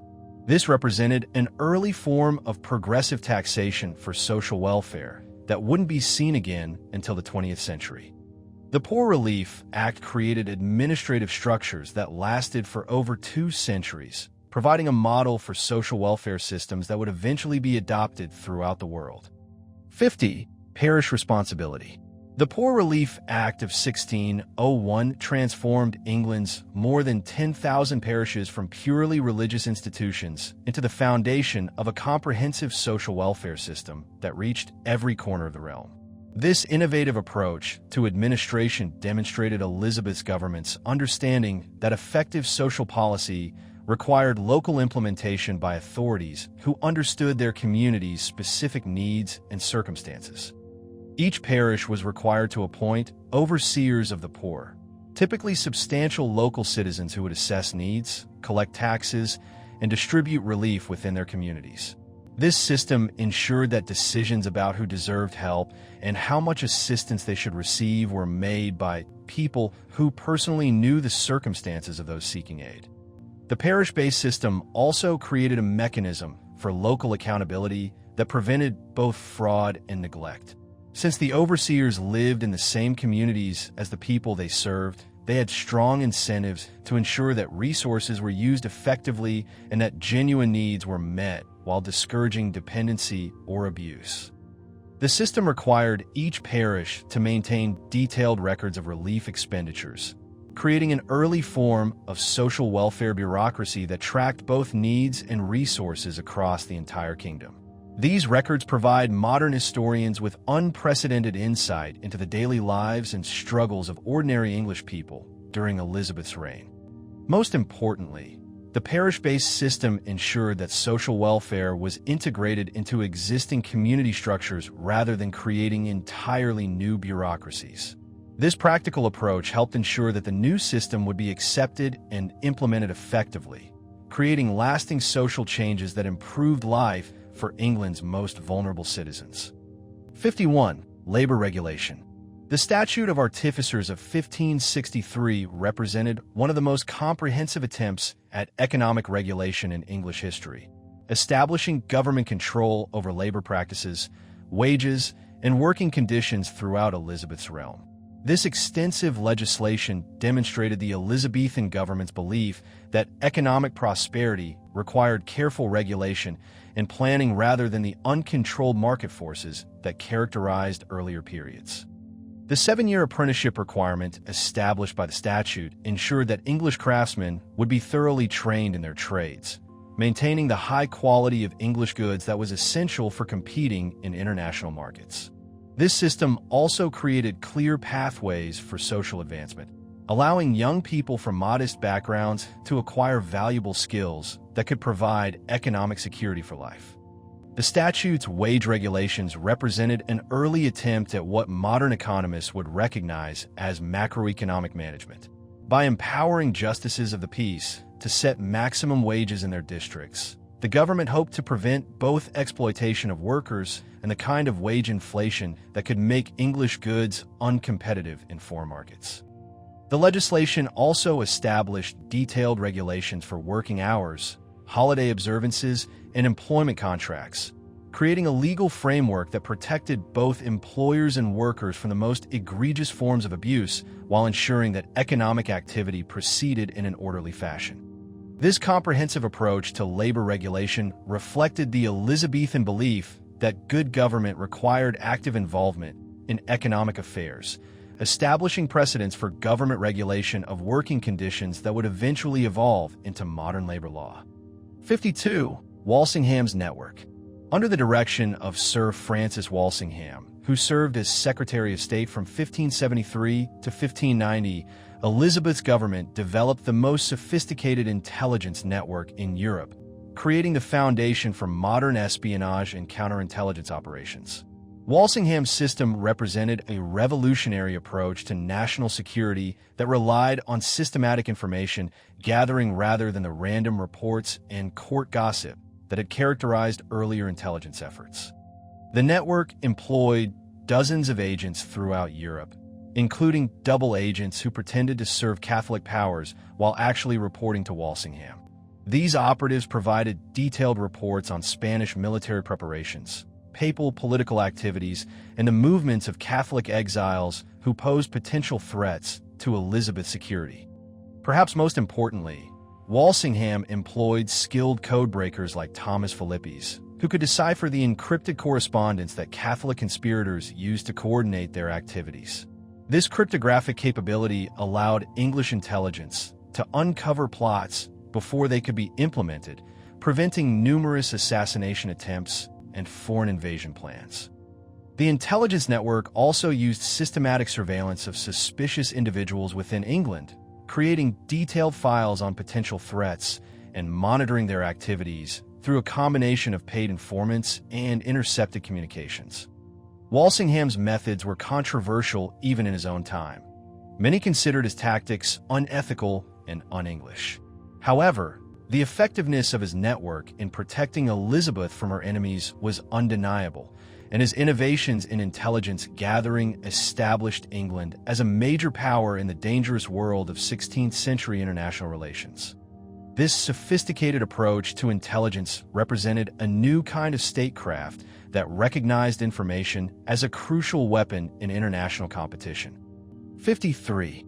Two serious suitors.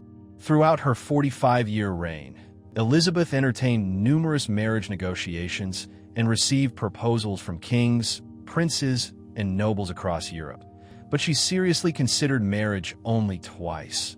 Both relationships that revealed different aspects of her complex personality and the impossible pressures she faced as a female monarch in a male-dominated world.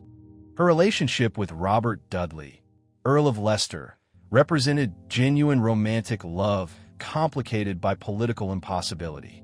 Dudley had been her childhood friend, sharing lessons and games during their youth, and their adult relationship combined deep affection with shared interests in learning, music, and court life.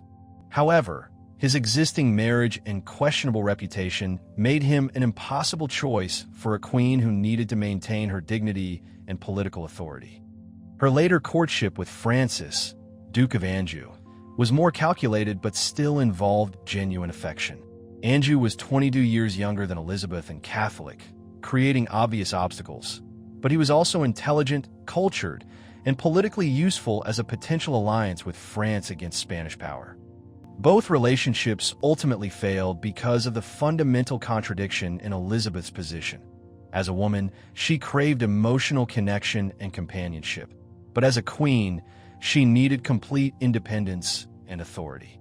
Marriage would have required sharing power with a husband, something that could have compromised her ability to govern effectively. The failure of these relationships was both personally painful for Elizabeth and politically beneficial for England, as her unmarried status allowed her to maintain the diplomatic flexibility that became one of her greatest political advantages. 54. Sweet Robin. Elizabeth's relationship with Robert Dudley, who she affectionately called her eyes and Sweet Robin, represented the greatest love of her life and perhaps the greatest sacrifice of her reign. Their connection went back to childhood, when they had shared lessons and formed the kind of deep friendship that can develop between intelligent young people who understand each other completely. Dudley possessed the rare combination of physical attractiveness, intellectual sophistication, and political awareness that could match Elizabeth's own complex personality. He was one of the few men in England who could engage with her as an intellectual equal while still providing the emotional support and romantic excitement that she craved. Their relationship scandalized the court because Dudley was already married to Amy Robsart, making any romance between him and Elizabeth both morally questionable and politically dangerous. When Amy died under suspicious circumstances in 1560, falling down the stairs at Cumnor Place, many suspected that Dudley had arranged her death to free himself to marry the Queen. Elizabeth was deeply torn between her personal desires and her royal responsibilities. She genuinely loved Dudley and might have been happy as his wife, but marriage to him would have destroyed her political authority and created endless suspicions about how he had gained his position. The discovery after Elizabeth's death of Dudley's final letter, marked in her own handwriting as his last letter and kept among her most precious personal possessions, reveals the enduring nature of their bond and the genuine pain that Elizabeth experienced in choosing duty over love. 55. The Last Letter. The discovery among Elizabeth's personal effects after her death of a letter from Robert Dudley, carefully marked in her own handwriting as his last letter, provides one of the most poignant glimpses into the private emotions of a woman who was forced to sacrifice personal happiness for public duty. This simple piece of paper, preserved for decades among the Queen's most treasured possessions, tells a story of enduring love that survived political impossibility and the passage of time. The letter itself has not survived in complete form, but its preservation reveals volumes about Elizabeth's emotional life. Throughout her reign, she maintained a carefully controlled public image that revealed little about her private feelings. But this letter shows that beneath the crown and the royal dignity lived a woman capable of deep, lasting affection. The fact that Elizabeth kept this letter until her death, through decades of political crises, marriage negotiations with other men, and the inevitable changes that time brings to all relationships, demonstrates that her feelings for Dudley remained constant throughout her life. Even after his marriage to Lettice Knowles had ended their romantic relationship, even after his death had made any reunion impossible, she continued to treasure this tangible reminder of their connection. The careful notation in Elizabeth's own handwriting, his last letter, suggests that she regularly read and reread this document, perhaps finding comfort in this connection to the man who had understood her better than anyone else in her life. This preserved letter stands as evidence that Elizabeth's choice to remain unmarried came at enormous personal cost, requiring her to sacrifice her deepest emotions for the good of her realm. 56. Leicester's elevation. Elizabeth's decision to elevate Robert Dudley to Earl of Leicester in 1564 represented both a gesture of love and a political calculation that ultimately failed to achieve its intended purpose. The elevation was designed to make Dudley a more suitable match for a queen by raising his social status to a level that would make marriage politically possible, but it also revealed the impossible contradictions in Elizabeth's situation. The ceremony creating Dudley as Earl of Leicester was emotionally charged for both participants. As Elizabeth placed the ceremonial robes on Dudley's shoulders, she couldn't resist playfully tickling his neck, a gesture of intimate familiarity that scandalized witnesses and revealed the informal, affectionate nature of their relationship. However, the elevation that was meant to make marriage possible actually made it more difficult. By openly demonstrating her favoritism toward Dudley, Elizabeth created suspicions about their relationship that made any future marriage politically dangerous. Critics could argue that she was being manipulated by an ambitious courtier who had used romantic relationships to gain power and status. The timing of the elevation was also problematic, coming just as Elizabeth was facing pressure to marry foreign princes who could provide important diplomatic alliances. Making Dudley an earl sent mixed signals about her intentions and may have undermined negotiations with other potential suitors. Most tragically, the elevation raised hopes in both Elizabeth and Dudley that marriage might still be possible, prolonging the emotional agony of their impossible relationship and delaying Elizabeth's acceptance that she would need to sacrifice personal happiness for political necessity.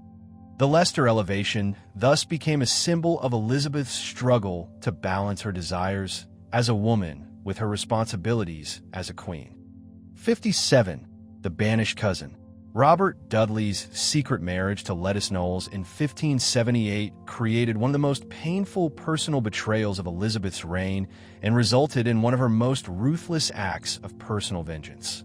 Lettice, who is actually related to Elizabeth through their shared connection to Anne Boleyn, had been a member of the Queen's inner circle, making her marriage to Dudley feel like a double betrayal, both romantic and familial. The secret nature of the marriage particularly enraged Elizabeth, who had always insisted that her courtiers seek royal permission before marrying. This requirement wasn't merely personal vanity. It reflected the political reality that marriages among the nobility could affect court dynamics, create new alliances, and potentially threaten royal authority. Lettice's permanent banishment from court was remarkably harsh, even by Elizabethan standards. Despite her blood relationship to the Queen and her previous position as a lady-in-waiting, Lettice was never again allowed to appear at court or participate in royal ceremonies. This exile lasted for the rest of Elizabeth's reign, demonstrating that some offenses were truly unforgivable. The severity of Elizabeth's reaction revealed the depth of her emotional investment in Dudley and her sense of personal betrayal. While she eventually forgave Dudley himself and restored him to favor, she never forgave the woman who had married him, suggesting that she blamed Lettice more than Robert for the marriage that ended her romantic dreams. The banishment also served as a warning to other courtiers about the consequences of crossing the Queen in matters that touched her personal emotions, establishing Elizabeth's reputation for being gracious to loyal servants, but ruthless to those who betrayed her trust. 58. The French Frog. Elizabeth's final serious courtship with Francis, Duke of Anjou, between 1579 and 1581 represented both the last realistic possibility for royal marriage and one of the most complex diplomatic negotiations of her reign. Despite the 22-year age difference and the religious divide between Protestant Elizabeth and Catholic Francis, their relationship developed into something surprisingly close to genuine affection. Elizabeth's pet name for Francis, My Frog, reflected both their playful relationship and her ability to find humor even in serious diplomatic negotiations. The nickname, which might seem insulting to modern ears, was actually a term of endearment that demonstrated the comfortable intimacy that developed between them despite the formal nature of their courtship. The relationship was complicated by the political circumstances surrounding it. Francis was the brother of the King of France, making marriage to him a potentially valuable alliance against Spanish power. But he was also Catholic at a time when England's Protestant identity was increasingly important to national security and internal stability. Elizabeth, now in her mid-40s, understood that this was probably her last realistic chance for marriage and possibly for bearing children.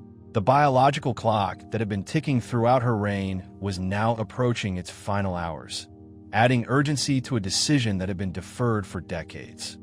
The courtship progressed further than any of Elizabeth's previous marriage negotiations, with Francis actually visiting England and spending extended time at court, allowing Elizabeth and her subjects to evaluate him as a potential king consort.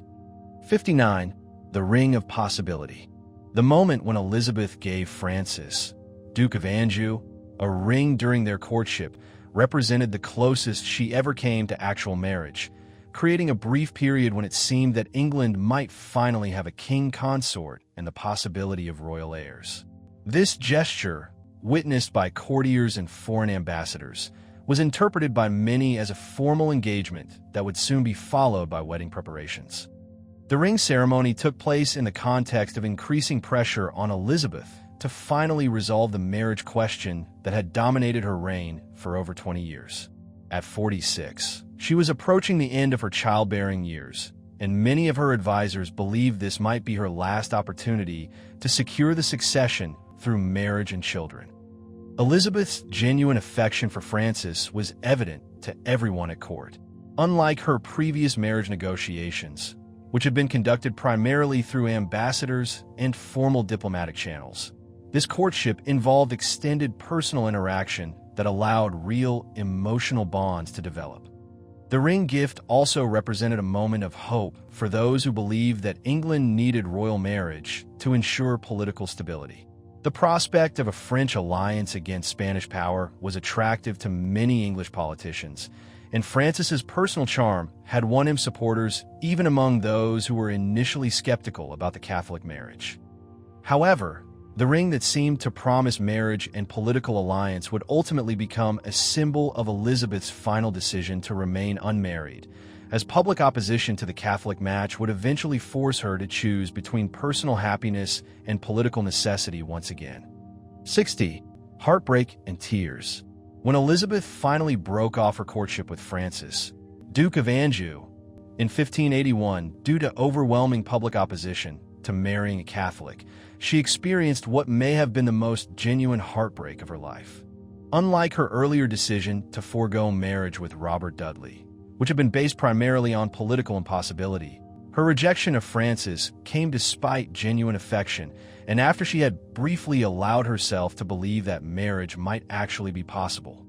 The public campaign against the French marriage had been intense and personal, with pamphlets, sermons, and popular demonstrations making clear that her subjects would not accept a Catholic king consort.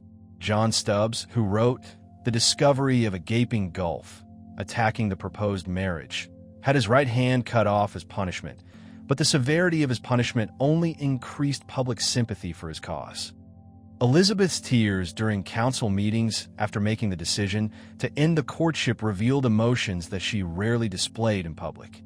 Witnesses reported that she wept openly when discussing the matter, showing a vulnerability that was almost unprecedented in her carefully controlled public persona.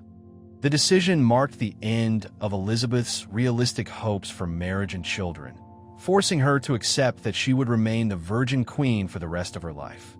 At 48, she was finally acknowledging what her advisors had long suspected, that political necessity would always triumph over personal desire in her life.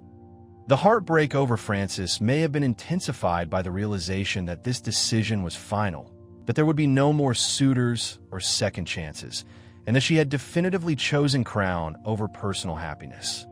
61. 60 royal residences. Elizabeth's court was a magnificent, mobile institution that rotated among more than 60 royal residences throughout England, creating a system of government that was both practical and symbolic. This constant movement served multiple purposes. It allowed the Queen to be seen by her subjects throughout the realm, distributed the enormous costs of supporting the court among different regions, and prevented any single palace from becoming overwhelmed by the practical challenges of housing such a large entourage. The royal progress from palace to palace was carefully planned months in advance, with advance teams ensuring that each residence was properly prepared for the Queen's arrival. The logistics were staggering. Hundreds of carts carrying furniture, tapestries, silver, and other necessities would precede the royal party, transforming whichever palace the Queen chose into a temporary center of government. Each royal residence had its own character and advantages. Whitehall served as the primary seat of government and diplomacy. Greenwich provided retreat and relaxation. Hampton Court offered magnificent entertainment spaces, while Richmond and Windsor combined security with comfort. The system also allowed Elizabeth to escape the unhealthy conditions that inevitably developed when large numbers of people lived in close quarters for extended periods.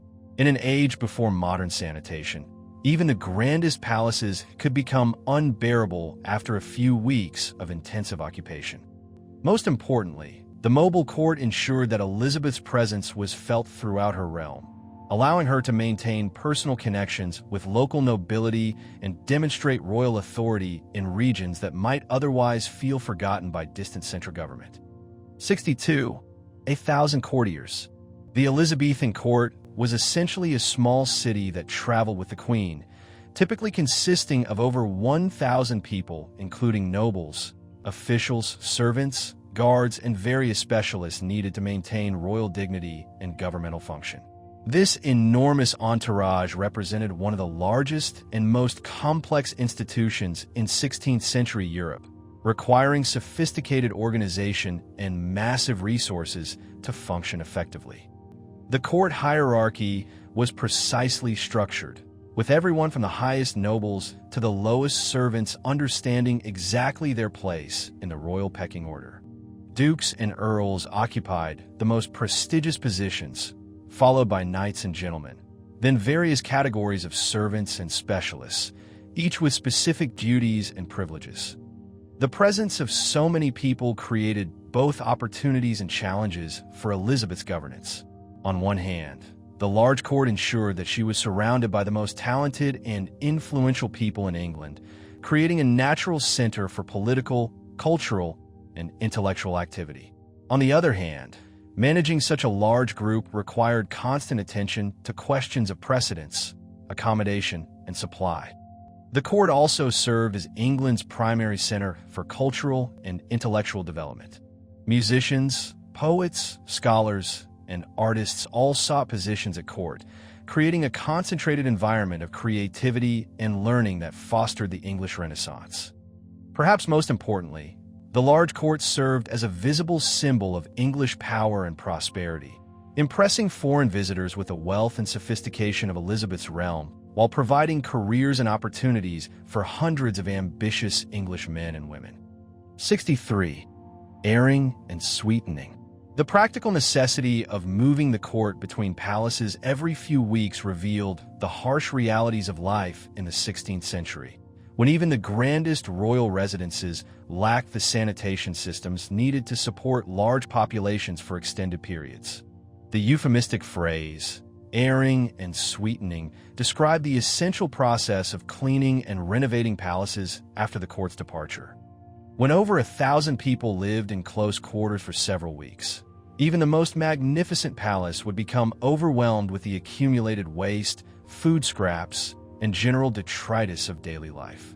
The primitive sanitation systems of the period, which relied primarily on garderobes, essentially latrines built into castle walls, and chamber pots, simply couldn't handle the volume of waste generated by such a large population.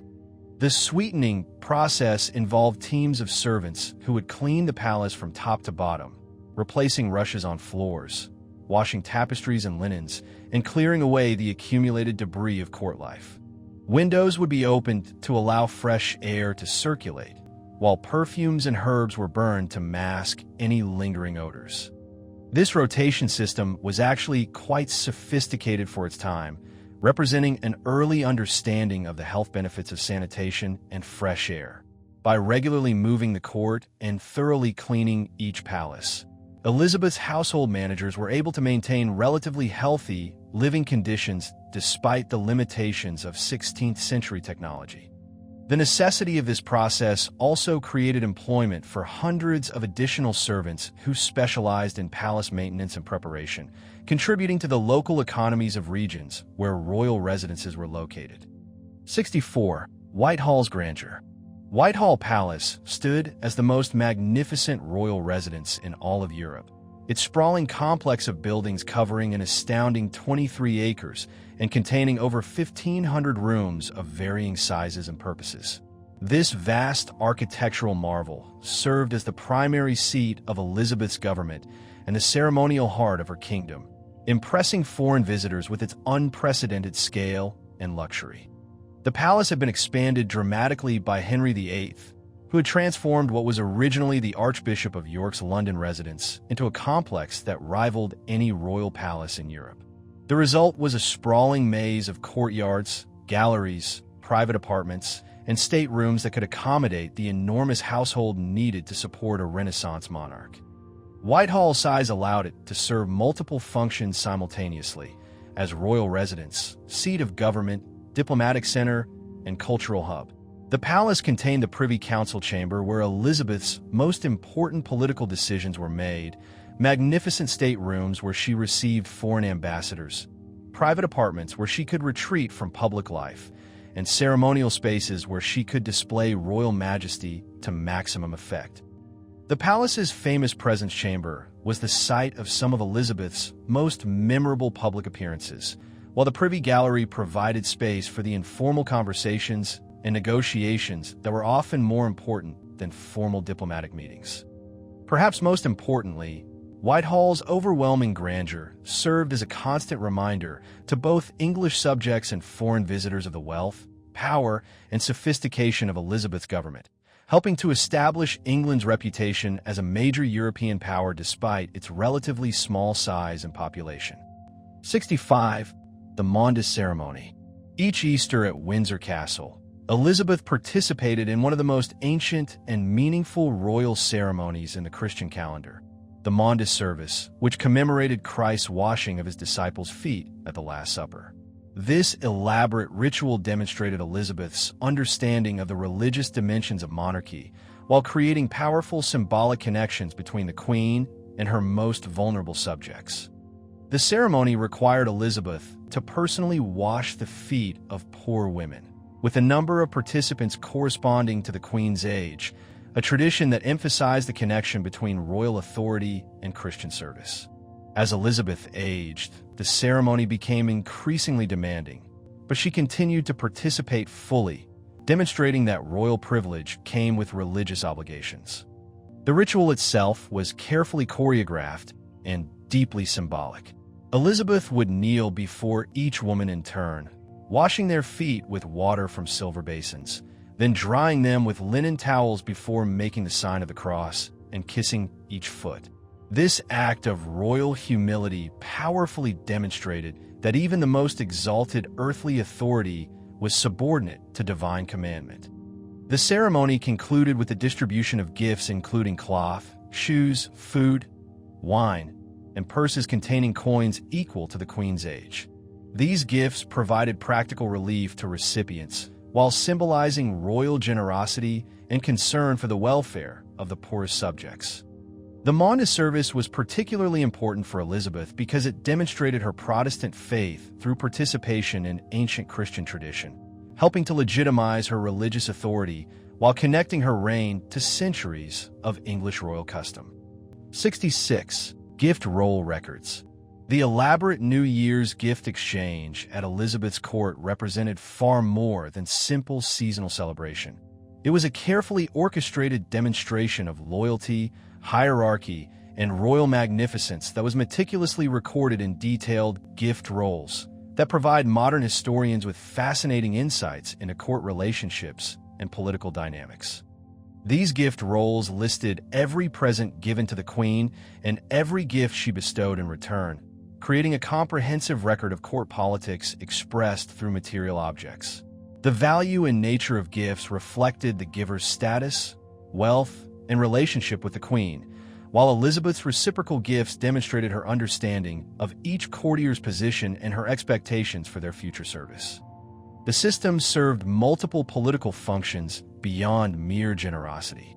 It allowed courtiers to demonstrate their loyalty and prosperity through expensive gifts, while giving Elizabeth opportunities to signal favor or displeasure through the relative value of her responses. A particularly generous gift from the Queen might indicate rising favor, while a modest response could suggest that someone had fallen from grace. The gift rolls also reveal the international dimensions of Elizabeth's court, recording presents from foreign ambassadors, merchants, and even rival monarchs who sought to maintain diplomatic relationships through carefully chosen offerings.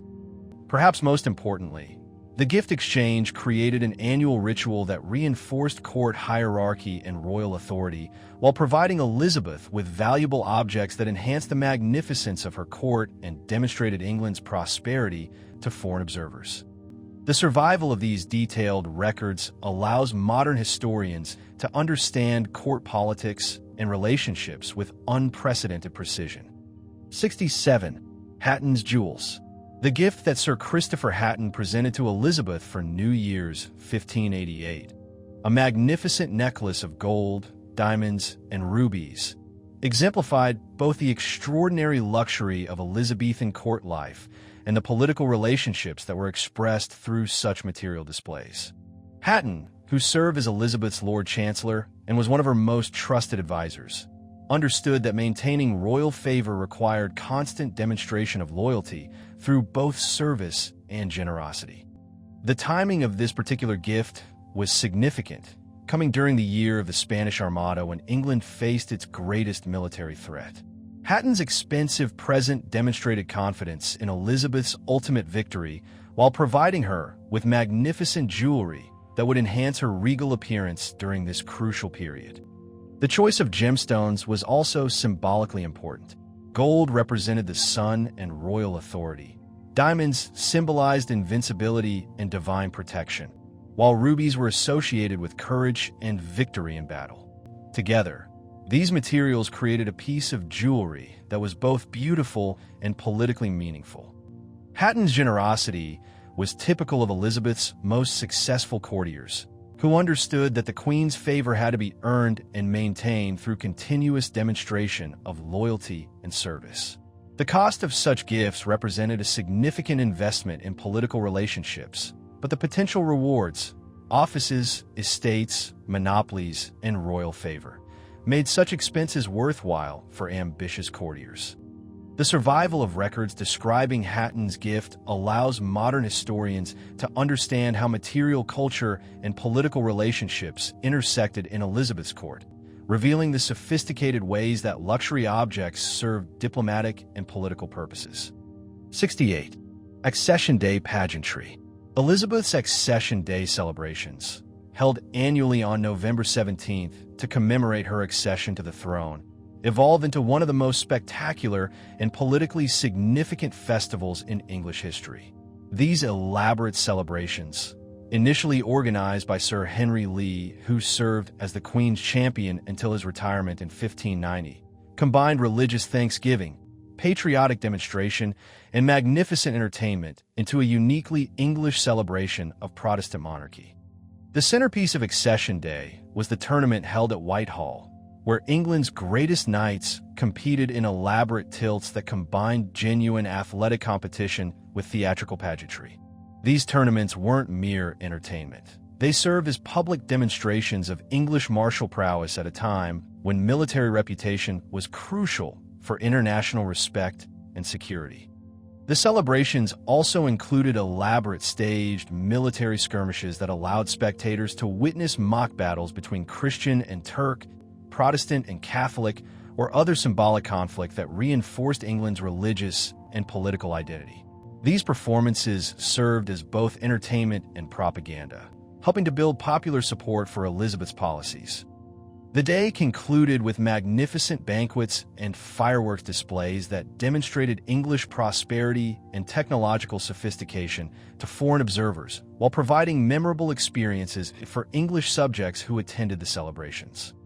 Perhaps most importantly, Accession Day became an annual renewal of the bond between Elizabeth and her people, a public ceremony that celebrated not just her survival, but the stability and prosperity that her reign had brought to England after decades of religious and political upheaval. 69 Shakespeare's patron. While Elizabeth never formally served as William Shakespeare's official patron, her support for his theatrical company and her attendance at court performances of his plays created one of the most important relationships between political power and artistic genius in English history. This informal patronage helped foster the greatest flowering of English drama, while providing Elizabeth with entertainment that reflected and enhanced her political authority.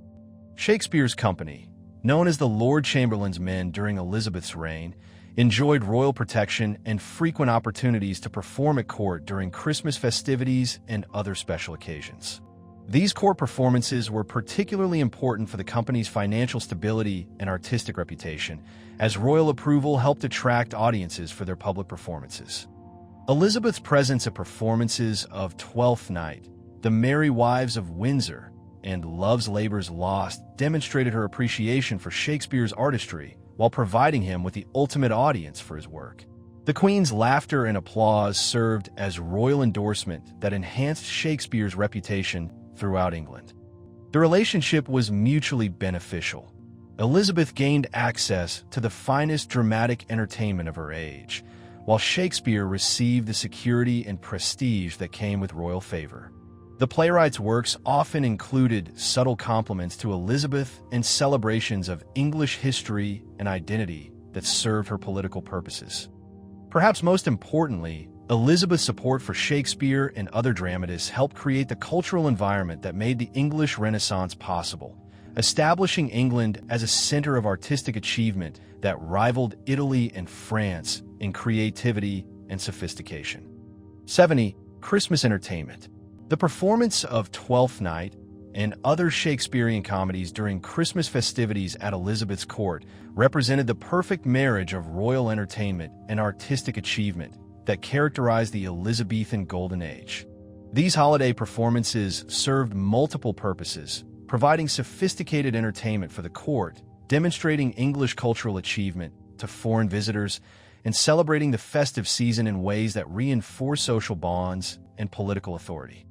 Twelfth Night, with its themes of disguise, gender confusion, and romantic comedy, was particularly well suited for the topsy-turvy atmosphere of Christmas celebrations, when normal social rules were temporarily relaxed and entertainment took precedence over formal ceremony. The play's exploration of identity and authority would have resonated with an audience that included a queen who had built her entire reign on the successful manipulation of her public image. The Christmas season was the highlight of the court's cultural calendar, featuring not just dramatic performances, but also masks, musical concerts, dancing, and elaborate feasts that continued for weeks. These celebrations demonstrated the wealth and sophistication of Elizabeth's court while providing opportunities for political networking and diplomatic relationship building. The choice of Shakespeare's comedies for these occasions reflected Elizabeth's preference for entertainment that was both intellectually sophisticated and genuinely funny. Unlike the religious drama that had dominated earlier periods, these secular comedies celebrated human nature and romantic love in ways that complemented rather than competed with the festive atmosphere of royal Christmas celebrations. The tradition of Christmas court entertainment helped establish patterns of royal cultural patronage that would continue for centuries, creating expectations that English monarchs should support and participate in the cultural life of their realm. 71. Gloriana's Epic.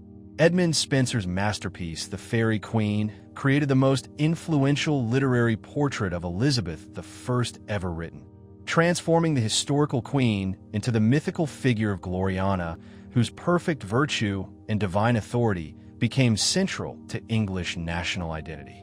This epic poem, written with the obvious intention of flattering Elizabeth while advancing Spenser's own career, succeeded in creating a legendary version of the Queen that influenced how she was perceived by contemporaries and remembered by posterity. Spenser's Gloriana embodied all the virtues that Renaissance political theory associated with ideal monarchy: justice, temperance, chastity, courtesy, and divine wisdom. By presenting Elizabeth in this mythological framework, Spenser was arguing that her reign represented the fulfillment of English political and religious aspirations. The poem's allegorical structure allowed Spenser to celebrate Elizabeth's Protestant faith while simultaneously invoking classical and medieval literary traditions that gave her reign historical legitimacy. Gloriana ruled over a realm where virtue always triumphed over vice, where English heroes defeated foreign enemies, and where divine providence ensured the success of righteous causes. The work's enormous influence on Elizabethan culture extended far beyond literature. artists, musicians, and other poets drew inspiration from Spencer's vision of Elizabeth as a quasi-divine figure whose reign represented a golden age of English achievement. Perhaps most importantly, the Fairy Queen helped establish the mythology of Elizabeth that would outlast her historical reality, creating the image of the Virgin Queen as England's greatest monarch that continues to influence popular culture today. 72. Musical monopoly. Elizabeth's grant of a 21-year monopoly for polyphonic music to Thomas Tallis and William Byrd in 1575 represented one of England's first comprehensive intellectual property arrangements and demonstrated her understanding of the economic and cultural importance of supporting musical development.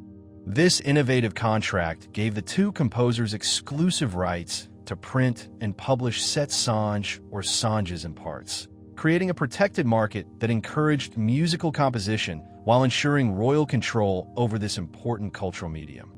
The monopoly was particularly significant because it recognized music as both an art form and a commercial enterprise worthy of legal protection.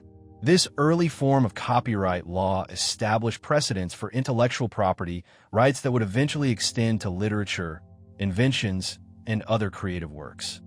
The choice of Tallis and Byrd was both artistically and politically astute.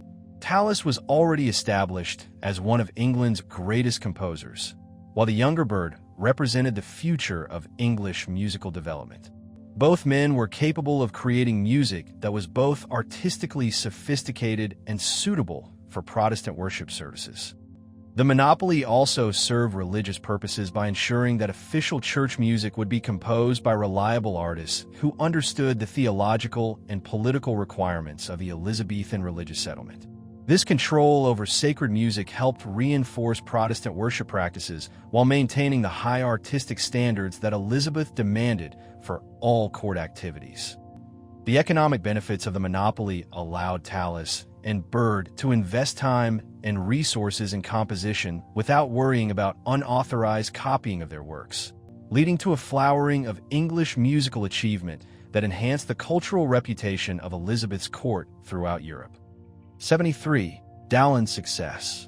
John Dowland's achievement in becoming the leading composer of lute music during Elizabeth's reign demonstrated both the international scope of English musical development and the commercial success that skilled artists could achieve under royal patronage. His first book of songs, or airs, published in 1597, became one of the earliest musical bestsellers in English history, proving that there was substantial public demand for sophisticated musical entertainment. Dowland's compositions perfectly captured the melancholic beauty that characterized much Elizabethan court culture, creating music that was both technically sophisticated and emotionally accessible. His songs combined complex musical structures with poetic lyrics that explored themes of love, loss, and mortality in ways that resonated deeply with Renaissance audiences. The commercial success of Dowland's publications revealed the growing literacy and prosperity of English society during Elizabeth's reign. The fact that enough people could afford to purchase printed music and had the musical training necessary to perform it demonstrated the cultural achievements of the Elizabethan age. Dowland's international reputation also enhanced England's cultural prestige throughout Europe, proving that English composers could compete with their Italian and French counterparts in creating music of the highest artistic quality. 74. The Musical Queen. Elizabeth herself was an accomplished lute player and dancer whose personal musical abilities set the standard for court culture and demonstrated that artistic achievement was an essential component of Renaissance monarchy. Her skill on the lute was legendary throughout Europe, impressing foreign ambassadors who expected to find a politically capable queen but discovered someone who could also perform music at a professional level. The queen's daily practice sessions became part of court routine, with her music masters providing regular instruction that kept her skills sharp throughout her reign. These sessions weren't merely personal indulgence. They served as informal diplomatic opportunities where Elizabeth could impress visitors with her cultural sophistication while conducting important political conversations. Elizabeth's dancing was equally renowned, and she continued to participate in court dances well into her 60s, demonstrating a physical vigor and grace that contradicted assumptions about aging and female weakness. Her ability to lead elaborate court dances served both social and political functions, allowing her to literally take the lead in court ceremonies while displaying the energy and authority necessary for effective monarchy. The Queen's musical abilities also reflected her broader commitment to learning and cultural achievement. Just as she mastered multiple languages and continued translating classical texts throughout her reign, her musical proficiency demonstrated the Renaissance ideal of the complete ruler who combined political authority with artistic sophistication. 75. Musical employment. Elizabeth's employment of over 70 musicians during her reign created one of the largest and most sophisticated musical establishments in Europe, transforming her court into a center of musical innovation that attracted talented performers from throughout the continent. This musical household served both practical and symbolic purposes, providing entertainment for court ceremonies while demonstrating English cultural achievement to foreign visitors. The court musicians included specialists in various instruments and musical styles: lutenists, virginalists, singers, wind instrument players, and string ensemble performers who could provide appropriate music for different occasions, ranging from intimate chamber performances to grand state ceremonies. The size and quality of Elizabeth's musical establishment reflected both her personal love of music and her understanding of music's political importance. In an age when cultural sophistication was considered essential for international respect, maintaining a world-class musical establishment helped establish England's reputation as a major European power. The court's musical activities also provided employment and career opportunities for English musicians who might otherwise have been forced to seek positions in foreign courts. This domestic cultural investment helped develop English musical traditions while keeping talented artists within the realm. The musical establishment's influence extended far beyond court entertainment, as royal musicians often taught private students and composed music for public performance, spreading court musical standards throughout English society and contributing to the overall cultural development of the nation. 76. The Spanish Fleet. The Spanish Armada that sailed against England in 1588 represented the largest naval invasion force in European history to that point, consisting of 130 ships carrying 8,000 experienced seamen and 18,973 soldiers under the command of the Duke of Medina Sidonia. This massive fleet was intended to escort Spanish troops from the Netherlands to invade England, overthrow Elizabeth, and restore Catholic rule to the realm. The Armada's size and composition reflected Philip II's determination to eliminate what he considered the greatest threat to Catholic Europe. The fleet included powerful galleons armed with heavy cannons, supply ships carrying months of provisions, and troop transports designed to land the Spanish army on English shores. The Spanish plan was strategically sound in theory. The Armada would sail up the English Channel, rendezvous with Spanish forces in the Netherlands under the Duke of Parma, and provide naval protection for the invasion barges that would carry the army across to England. However, the plan's complexity created numerous opportunities for failure, and the Spanish commanders seriously underestimated both English naval capabilities and the challenges of coordinating such a massive military operation across hundreds of miles of hostile waters. The Armada's approach toward the English Channel in July 1588 created the most dangerous military crisis of Elizabeth's reign, testing all the naval, diplomatic, and financial preparations that her government had been making for over a decade. 77. Gravelines victory. The Battle of Gravelines on August 8, 1588, marked the decisive moment when English naval superiority overwhelmed Spanish naval power in one of the most lopsided naval engagements in military history. During the 8-hour battle, English ships outnumbered Spanish vessels by an incredible margin of 10-1, creating a tactical advantage that allowed English commanders to systematically destroy Spanish fighting capability.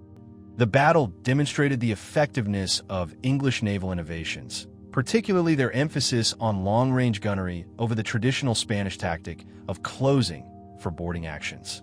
English ships could stand off at safe distances and pound Spanish vessels with superior cannon fire while avoiding the close combat, where Spanish soldiers might have proven superior. The English tactical advantage was enhanced by their superior knowledge of local waters and weather conditions. English captains understood tidal patterns, wind directions, and coastal hazards that Spanish navigators had to learn through dangerous trial and error. The battle's outcome effectively ended Spanish hopes for successful invasion.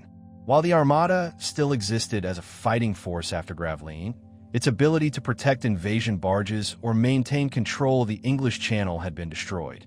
The overwhelming English numerical advantage at Gravelines reflected both superior English naval organization and the effectiveness of Drake's preemptive strike at Cadiz the previous year, which had reduced Spanish naval strength before the invasion even began. 78. Armada's destruction. The ultimate fate of the Spanish Armada revealed the complete failure of what had been intended as an unstoppable force for Catholic restoration in Europe. Of the original 130 ships and 30,000 men that had sailed from Spain, only 67 ships and fewer than 10,000 survivors eventually returned home, representing a military disaster of unprecedented proportions. The majority of Spanish losses came not from English naval action, but from the treacherous journey around Scotland and Ireland, where Atlantic storms, unfamiliar coasts, and hostile populations combined to destroy ship after ship. Spanish vessels, damaged in battles with the English fleet and running low on supplies, found themselves at the mercy of some of the most dangerous waters in Europe. Many Spanish ships were wrecked on the rocky coasts of Scotland and Ireland, where survivors who made it to shore were often killed by local populations who viewed them as invaders. Others simply disappeared in Atlantic storms, leaving no trace of their final fate. The scale of the disaster shocked Catholic Europe and established England as a major naval power overnight. The destruction of so much Spanish naval strength shifted the balance of power in European waters and ensured that Elizabeth would face no serious invasion threats for the remainder of her reign. The Armada's failure also demonstrated the limitations of even the most carefully planned military operations when faced with determined resistance, unfavorable weather, and the simple challenges of conducting complex operations over vast distances. 79. The Tilbury Speech. Elizabeth's appearance before her troops at Tilbury on August 9, 1588, produced one of the most famous speeches in English history and created an enduring image of female courage in the face of mortal danger. Her words, "I know I have the body but of a weak and feeble woman, but I have the heart and stomach of a king, and of a king of England too," transformed potential weakness into a source of strength while defining English national character for centuries to come. The speech was remarkable for its direct acknowledgement of Elizabeth's physical vulnerability while asserting her complete spiritual and emotional commitment to defending her realm. By admitting her bodily weakness, she created a dramatic contrast with her inner strength that made her courage seem even more impressive. The timing of the speech was crucial, delivered just as news of the Armada's approach was reaching its peak intensity, when invasion seemed imminent and English survival hung in the balance. Elizabeth's willingness to appear personally before her troops demonstrated a level of courage that inspired both soldiers and civilians. The speech also served important political purposes by emphasizing Elizabeth's essential Englishness and her complete identification with her subjects' welfare. She wasn't asking her people to fight for her personal interests, but positioning herself as the embodiment of English independence and Protestant faith. The enduring power of the Tilbury speech has made it one of the defining moments of Elizabeth's reign and a touchstone for English national identity during times of crisis. 80. Royal armor. Elizabeth's appearance at Tilbury wearing a silver breastplate over a white gown while mounted on a gray gelding created one of the most iconic images of female power in English history. This carefully chosen ensemble combined traditional symbols of royal authority with the practical armor of a military commander, creating a visual statement that was both magnificent and politically sophisticated.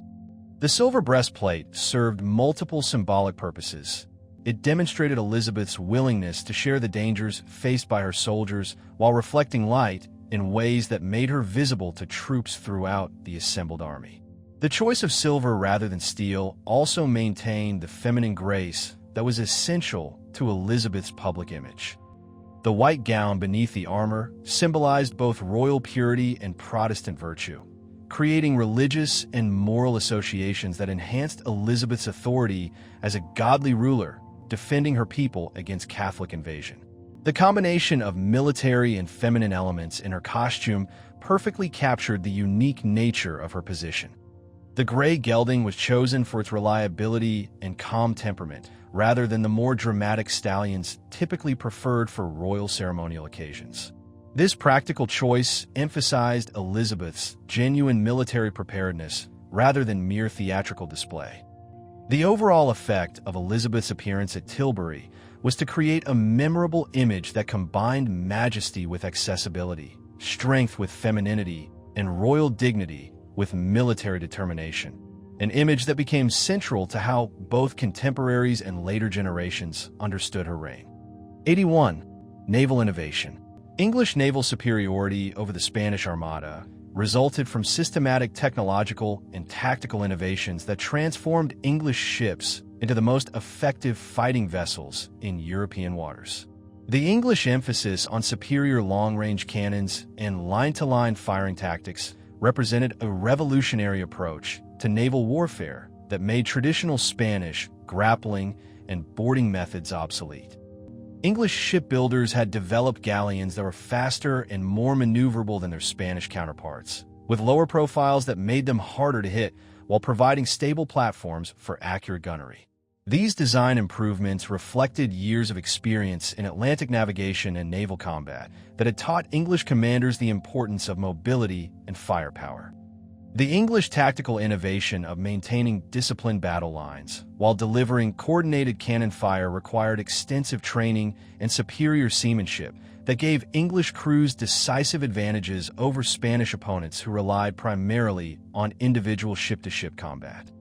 English naval officers had also learned to coordinate their attacks more effectively, using signal systems and prearranged tactics that allowed multiple ships to concentrate their fire on individual Spanish vessels, overwhelming their defenses through superior organization rather than mere numbers.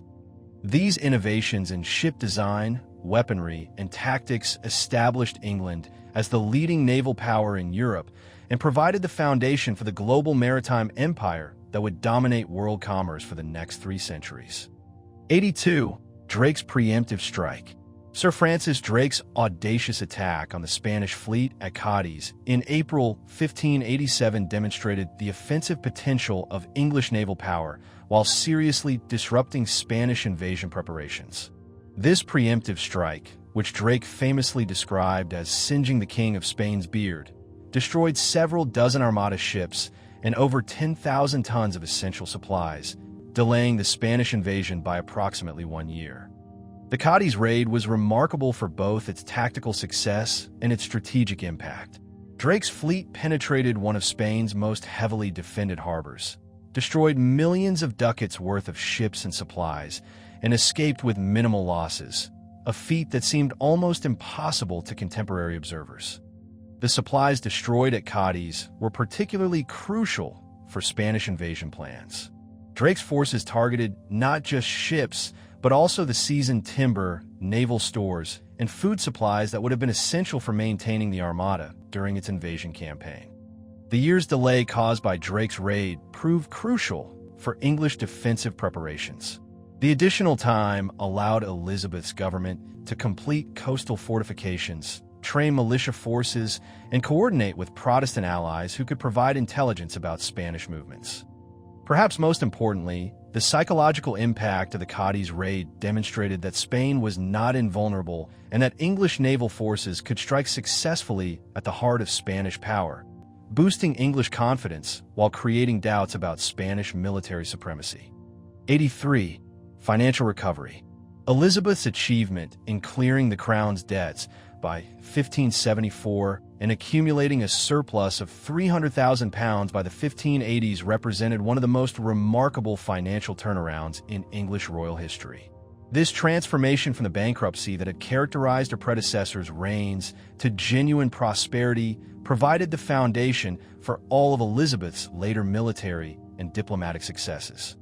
The financial recovery was achieved through a combination of careful expense management, increased revenue from expanding trade, and the strategic exploitation of opportunities for profit from privateering and exploration. Elizabeth's government avoided the expensive foreign wars that had drained previous royal treasuries while investing in activities that generated long-term wealth. The surplus funds allowed Elizabeth to respond quickly to military threats without the delays and compromises that would have been necessary if she had needed to call Parliament for emergency taxation. This financial independence was crucial during the Armada crisis, when rapid military expenditure was essential for national survival. The Crown's prosperity also enhanced England's international reputation and diplomatic leverage.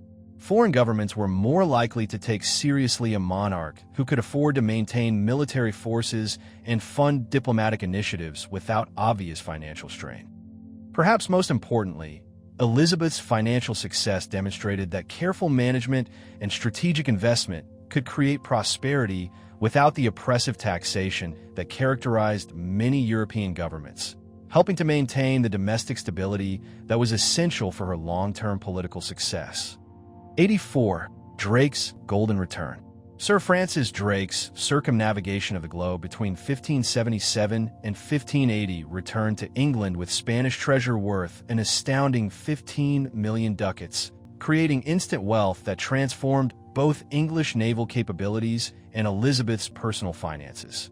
This treasure represented the equivalent of several years' worth of ordinary royal revenue, providing resources that could fund major military and diplomatic initiatives. The circumnavigation was remarkable not just for its financial returns, but for its demonstration of English navigational capabilities and global reach. Drake's successful completion of only the second voyage around the world proved that English sailors could match the achievements of Spanish and Portuguese explorers while turning a substantial profit. The treasure seized during the voyage came primarily from Spanish colonial settlements and treasure ships that Drake encountered during his Pacific crossing. These attacks on Spanish colonial assets established the precedent for the privateering campaigns that would become a crucial source of English wealth and a constant source of Spanish-English conflict. Drake's success also provided Elizabeth with valuable intelligence about Spanish colonial defenses, trade routes, and naval capabilities that would prove crucial during later conflicts. The strategic information gained during the circumnavigation was almost as valuable as the treasure itself. The financial windfall from Drake's voyage allowed Elizabeth to invest in naval improvements, coastal fortifications, and other defensive preparations that would prove essential during the Spanish Armada crisis 8 years later. 85. Royal investment returns. Elizabeth's personal investment in Drake's circumnavigation voyage, which doubled her money with a spectacular 100% return, demonstrated both her willingness to take calculated risks and her understanding of the profit potential in overseas exploration and privateering. This royal endorsement of Drake's enterprise encouraged other investors while ensuring that the Crown would benefit directly from successful ventures. The Queen's decision to knight Drake aboard the Golden Hind in April 1581 served multiple purposes beyond recognizing his achievement. The knighting ceremony, performed on the very ship that had carried the treasure around the world, created a powerful symbol of royal approval for privateering activities while sending a clear message to Spain about Elizabeth's support for aggressive English maritime expansion. The ceremony took place at Deptford, where crowds of Londoners gathered to see the Queen honor the man who had brought such wealth and glory to England. The public nature of the event emphasized Elizabeth's pride in Drake's achievement while demonstrating royal support for the kind of bold maritime enterprise that was making England wealthy. The financial success of Elizabeth's investment in Drake's voyage encouraged her to support other privateering expeditions and exploration ventures that would continue to harass Spanish shipping while generating profits for English investors. This pattern of royal investment in maritime ventures helped establish England as a major naval and commercial power while providing Elizabeth with the financial resources necessary to compete with much larger and wealthier European rivals. 86. The East India Company. Elizabeth's grant of a royal charter to the East India Company on December 31, 1600, marked the beginning of England's systematic expansion into global trade and eventual colonial empire. The charter, which provided £68,373 in starting capital and granted a 15-year monopoly on trade east of the Cape of Good Hope, represented a new model of government-sponsored commercial enterprise that would shape world history for centuries. The company's creation reflected Elizabeth's understanding that England's future prosperity depended on developing trade relationships beyond Europe, particularly with the wealthy markets of Asia where spices, silks, and other luxury goods could generate enormous profits for English merchants and investors.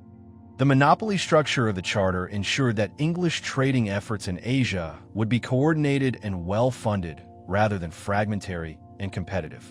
By granting exclusive rights to a single company, Elizabeth's government could better control and support English commercial expansion while ensuring that profits would benefit English rather than foreign investors. The East India Company's early success in establishing trading posts in India, Southeast Asia, and other Asian markets provided the foundation for England's later territorial empire in these regions. What began as a purely commercial venture gradually evolved into political control as trade relationships developed into administrative responsibilities. The company also served as a model for other chartered companies that would extend English influence into North America, Africa, and other regions, establishing patterns of commercial colonialism that would define English imperial expansion for the next 3 centuries. 87. Hawkins and the slave trade. John Hawkins conducted 4 slaving voyages between 1562 and 1569, transporting approximately 1,200 enslaved Africans across the Atlantic in what represented some of England's earliest systematic participation in the transatlantic slave trade. These voyages, which had Elizabeth's knowledge and indirect support, demonstrated the harsh economic realities underlying England's maritime expansion and wealth accumulation during the 16th century.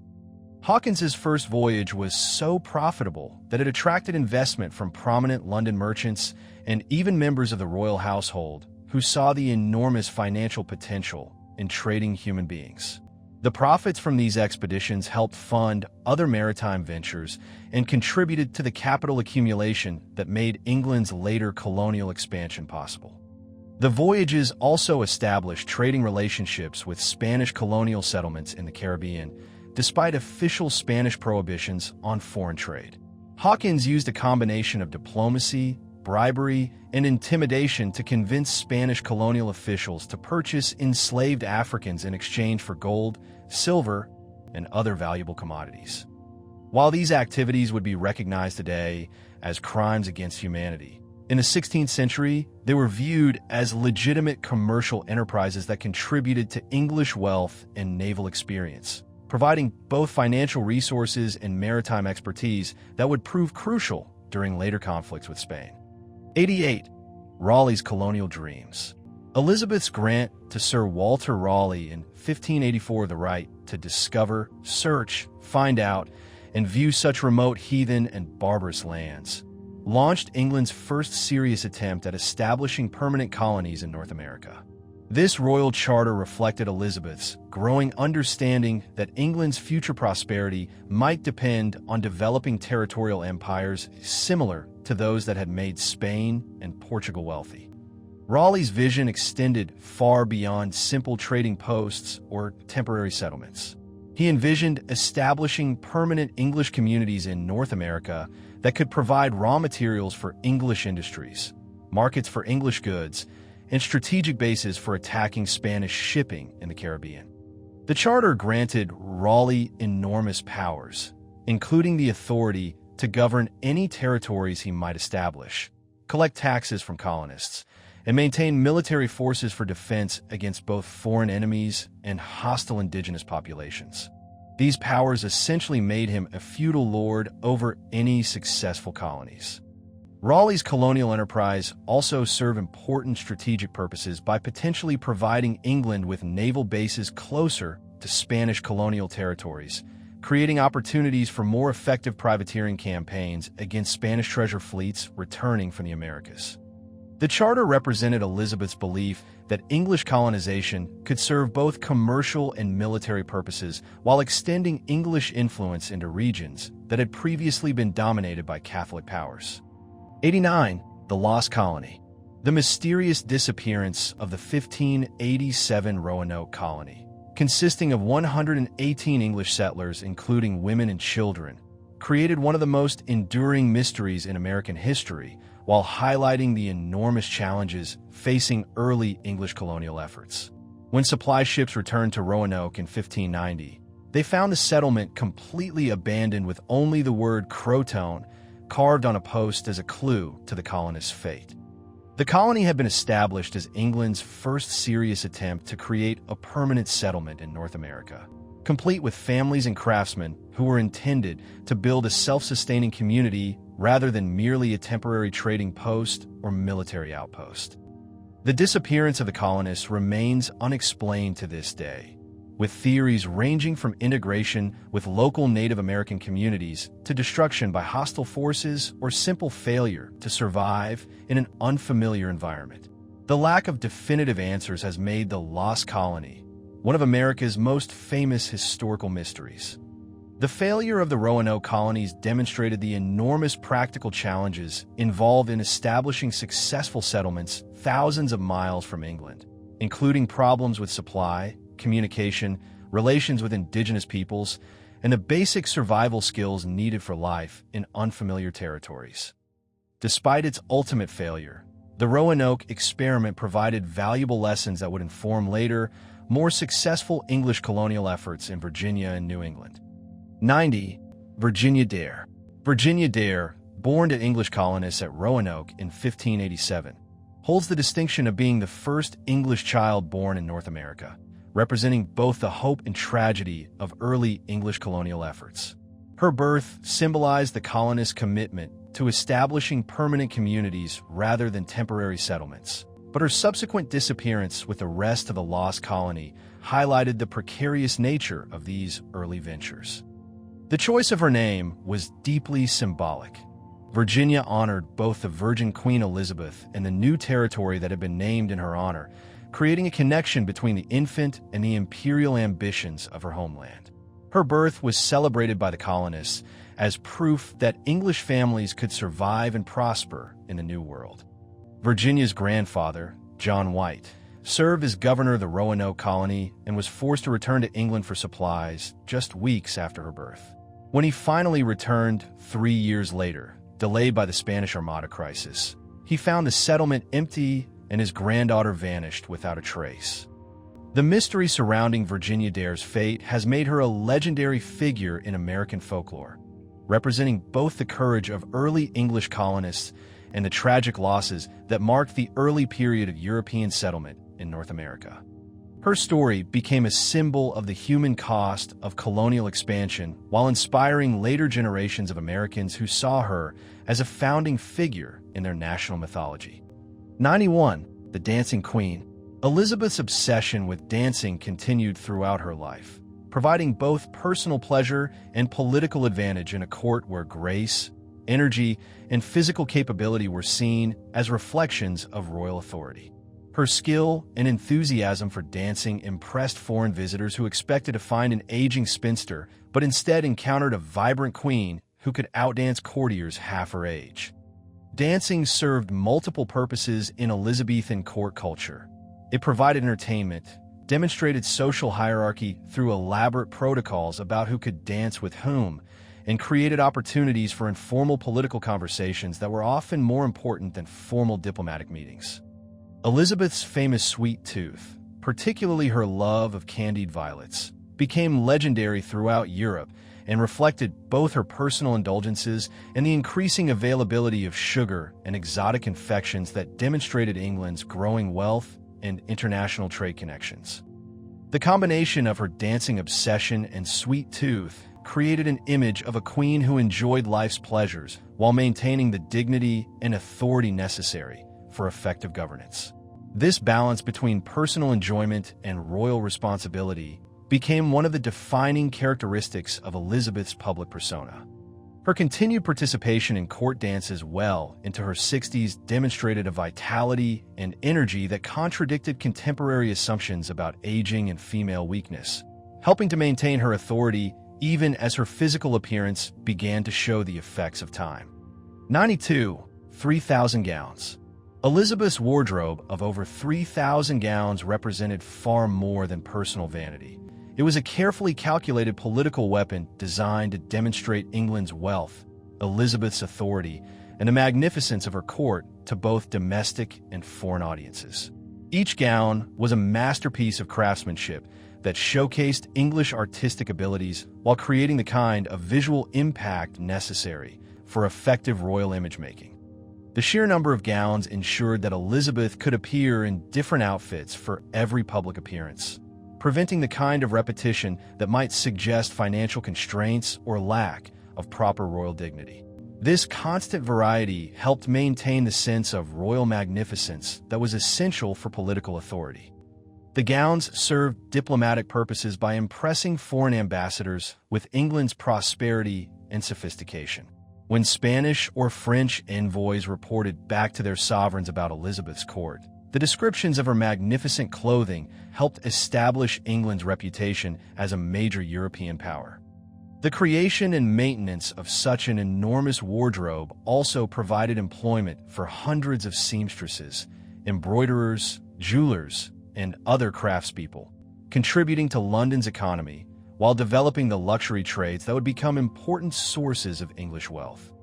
Each gown was designed to convey specific political messages through symbolism, colors, and decorative elements that reinforced Elizabeth's authority while celebrating English achievements and aspirations. 93.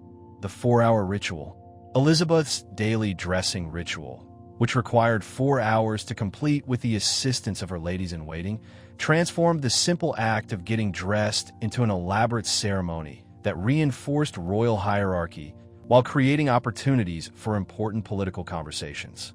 This extended process reflected both the complexity of Elizabethan court fashion and the political importance of maintaining perfect royal appearance.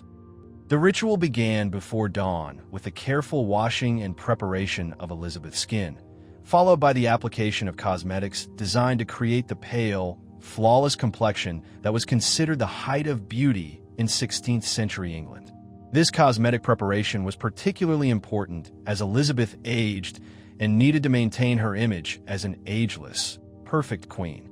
The selection of each day's gown required careful consideration of political and diplomatic factors. The colors, fabrics, and jewels chosen had to be appropriate for the day's activities while sending proper messages to anyone who would see the queen during her public appearances. The involvement of multiple ladies-in-waiting in the dressing process created a daily renewal of court hierarchy and personal relationships, as attendance during the Queen's dressing was considered a significant honor that reflected the attendant's status and favor. The 4-hour ritual also provided Elizabeth with a protected period each morning when she could discuss sensitive political matters with her closest female advisors while preparing for the day's challenges. 94. Jeweled magnificence. Some of Elizabeth's most elaborate gowns were so heavily encrusted with jewels, gold embroidery, and precious ornaments that they became almost unwearable, requiring the queen to be wheeled around court on a specially designed cart when she wore these magnificent but impractical creations. These jeweled masterpieces represented the absolute pinnacle of 16th century fashion and demonstrated England's wealth in the most dramatic possible way. The cart used to transport Elizabeth when wearing these heavy gowns was itself a work of art, decorated with royal symbols and designed to enhance rather than detract from the Queen's magnificent appearance. The sight of Elizabeth being wheeled through court in these spectacular outfits created memorable impressions that visitors would remember and describe for years afterward. The jewels incorporated into these gowns included some of the finest gems in Europe: diamonds, rubies, emeralds, and pearls that had been collected over generations of English royal history. Each stone was carefully selected and positioned to create maximum visual impact while conveying specific symbolic meanings about royal authority and divine blessing. The weight of these gowns, which could exceed 50 pounds, represented a form of royal endurance test that demonstrated Elizabeth's commitment to maintaining royal dignity regardless of personal discomfort. Her willingness to wear such impractical garments showed her understanding that effective monarchy sometimes required personal sacrifice for public effect. These jewel gowns became legendary throughout Europe and helped establish Elizabeth's reputation as one of the most magnificently dressed monarchs in history. 95. The Fearless Horsewoman. Elizabeth's reputation as an expert horsewoman who loved riding at dangerous speeds became legendary throughout her reign, demonstrating a physical courage and athletic ability that impressed even her most experienced equestrian advisors. Her riding style was so aggressive and fast that she regularly frightened her master of the horse, whose job included ensuring the queen's safety during her equestrian adventures. The queen's love of fast riding served both personal and political purposes. It provided her with physical exercise and emotional release from the pressures of governance, while demonstrating the kind of fearless energy that was essential for maintaining royal authority in an age when physical weakness was often interpreted as political vulnerability. Elizabeth's riding abilities had been developed during her youth at Hatfield House, where she had access to excellent horses and expert instruction that taught her to ride with the skill and confidence of a professional cavalier. This early training served her well throughout her life, as she continued to ride regularly well into her 60s. Her willingness to ride at dangerous speeds also reflected her belief in divine protection and personal destiny. She seemed to believe that Providence would protect her from harm during her equestrian adventures, just as it had protected her from political enemies throughout her life. The Queen's fearless horsemanship became one of the defining elements of her public image, contributing to her reputation as a monarch who shared the courage and energy of her greatest knights and military commanders. 96. The Scarring Disease. Elizabeth's contraction of smallpox in 1562 created the most serious health crisis of her reign, while leaving permanent facial scars that would affect her appearance and self-image for the rest of her life. The disease struck when she was 29 years old and at the height of her beauty, threatening not only her life but also the political stability of England, which still lacked a clear heir to the throne. For several days, Elizabeth's life hung in the balance as the disease ran its course, creating panic among her advisors who realized that her death would probably lead to civil war over the succession. The crisis forced the Privy Council to confront the urgent need for Elizabeth to marry and produce an heir, but her recovery temporarily relieved this pressure. The facial scarring left by the smallpox created ongoing challenges for Elizabeth's image management, as clear, unmarked skin was considered essential for female beauty in the 16th century. The scars forced her to rely increasingly on heavy cosmetics and careful lighting to maintain her appearance during public appearances. The experience of nearly dying from smallpox may have contributed to Elizabeth's later reluctance to marry, as the disease had demonstrated her physical vulnerability and made her more aware of the risks involved in childbirth at an older age. The scarring also influenced Elizabeth's growing reliance on portraiture and artistic representation rather than personal appearances to maintain her image, leading to the highly stylized royal portraits that characterized her later reign. 97. Lead paint poison. Elizabeth's use of Venetian ceruse, a toxic makeup composed of vinegar and lead, to cover the facial scars left by smallpox created a beauty regimen that was slowly poisoning her throughout the later decades of her reign. This white lead makeup, which was considered the height of fashion among wealthy women, provided the pale, flawless complexion that was essential for maintaining royal dignity, but came at enormous cost to her health. The lead-based cosmetics were applied thickly each morning as part of Elizabeth's elaborate dressing ritual, creating a mask-like appearance that covered imperfections while gradually destroying her skin and potentially affecting her overall health. The accumulation of lead in her system may have contributed to some of the health problems that mark her later years. The irony of Elizabeth's makeup regimen was that the very cosmetics designed to preserve her beauty were actually accelerating the aging process and creating new skin problems that required even more extensive cosmetic concealment. This created a cycle of increasing dependency on toxic substances that became harder to break as she aged. The use of lead-based cosmetics was typical of the dangerous beauty practices common among wealthy women in the 16th century, when the toxic properties of many cosmetic ingredients were not understood and the pursuit of fashionable appearance often took precedence over health considerations. Elizabeth's reliance on these dangerous cosmetics reflected the enormous pressure she faced to maintain a perfect royal appearance throughout her long reign. 98. Dental decline. By her 60s, Elizabeth had lost much of her hair and most of her teeth, primarily due to her notorious love of sugar and candied violets, creating serious challenges for maintaining the royal image that had been so carefully constructed throughout her reign. The dental problems were particularly severe, as her remaining teeth had turned black from decay, forcing her to stuff her cheeks with cloth during public appearances to maintain the proper facial proportions. The loss of teeth affected not only Elizabeth's appearance, but also her speech, creating difficulties with pronunciation that became increasingly noticeable as she aged. Foreign ambassadors and courtiers learned to listen carefully to understand her words, though none dared to comment publicly on these changes. Elizabeth's hair loss was equally problematic for her image management, as luxurious hair was considered one of the most important elements of female beauty in the 16th century.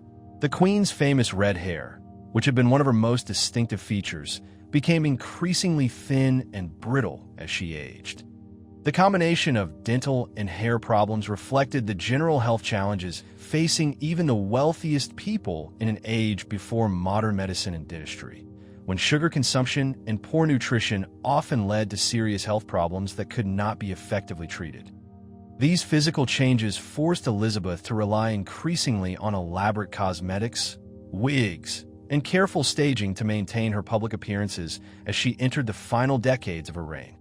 99. The Red Wig Collection.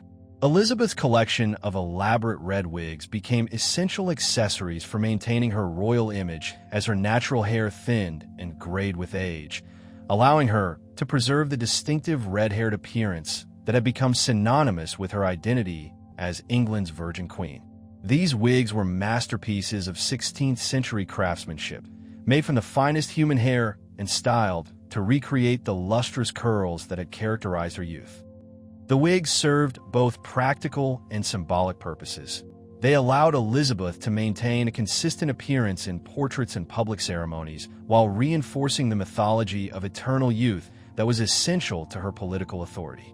The red color was particularly important because it connected her to her father Henry VIII and emphasized her Tudor heritage. Elizabeth's refusal to have mirrors in her rooms during her later years reflected her awareness of the growing gap between her natural appearance and the artificial image she presented to the world. By avoiding direct confrontation with her aging reflection, she could maintain the psychological confidence necessary for effective public performance. The wig collection required constant maintenance by skilled craftspeople who specialized in creating and caring for these artificial hairpieces, adding another layer to the elaborate daily preparation rituals that were necessary for maintaining royal dignity. The success of Elizabeth's wig wearing in maintaining her image influenced fashion throughout Europe, where other aging aristocratic women adopted similar strategies for preserving their youthful appearance. 100. The Mask of Youth. Elizabeth's insistence on using the same face pattern from the 1575 Darnley portrait for all official images until her death created what historians call her Mask of Youth, a deliberate policy of artistic deception designed to maintain the illusion of eternal royal perfection. This strategy meant that official portraits painted 25 years later still depicted Elizabeth as she had appeared in her early 40s, creating an ageless image that defied biological reality. The policy reflected Elizabeth's sophisticated understanding of royal image management and the political importance of maintaining consistent visual representation throughout her reign.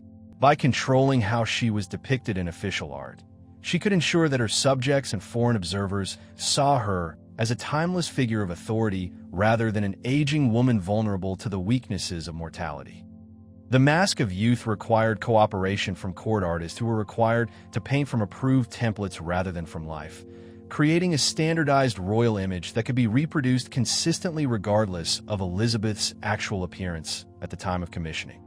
This artistic strategy influenced how Elizabeth was remembered by later generations, as the portraits from her final years continue to show her with the clear skin, bright eyes, and lustrous hair of her younger self rather than the physical realities of old age. The success of the Mask of Youth in preserving Elizabeth's image demonstrates the power of artistic propaganda and visual manipulation in shaping both contemporary and historical perceptions of political leaders. 101. Papal Excommunication. Pope Pius V's issuance of the bull Regnans in Excelsis on February 25, 1570, formally excommunicated Elizabeth and released all English Catholics from their allegiance to her, creating one of the most dangerous political crises of her reign, while transforming every Catholic subject into a potential traitor. This papal declaration essentially invited Catholic powers throughout Europe to overthrow Elizabeth while encouraging domestic rebellion among her own subjects. The bull declared Elizabeth a heretic and usurper who had no legitimate right to rule England, calling upon all faithful Catholics to refuse obedience to her laws and to work for her overthrow. This created an impossible situation for English Catholics who wanted to remain loyal to their queen while maintaining their religious convictions. The papal excommunication provided legal and religious justification for the numerous assassination plots and invasion attempts that would plague Elizabeth for the rest of her reign, as Catholic conspirators could claim they were performing religious duties rather than committing treason. The timing of the excommunication was particularly dangerous because it came just as Elizabeth's government was dealing with the Northern Rebellion and growing tensions with Spain, creating multiple simultaneous threats to her authority and survival. The bull forced Elizabeth's government to adopt increasingly harsh measures against Catholic subjects, as continued Catholic loyalty to Rome now appeared to constitute potential treason rather than merely religious preference, fundamentally changing the nature of religious conflict in England. 102. Catholic persecution. Elizabeth's execution of approximately 200 Catholic priests and over 100 lay Catholics between 1577 and 1603 represented a systematic campaign of religious persecution that contradicted her earlier promises of religious tolerance, but which her government justified as necessary measures against treason rather than punishment for religious belief. These executions reflected the escalating danger that Catholic opposition posed to Protestant England as international tensions increased.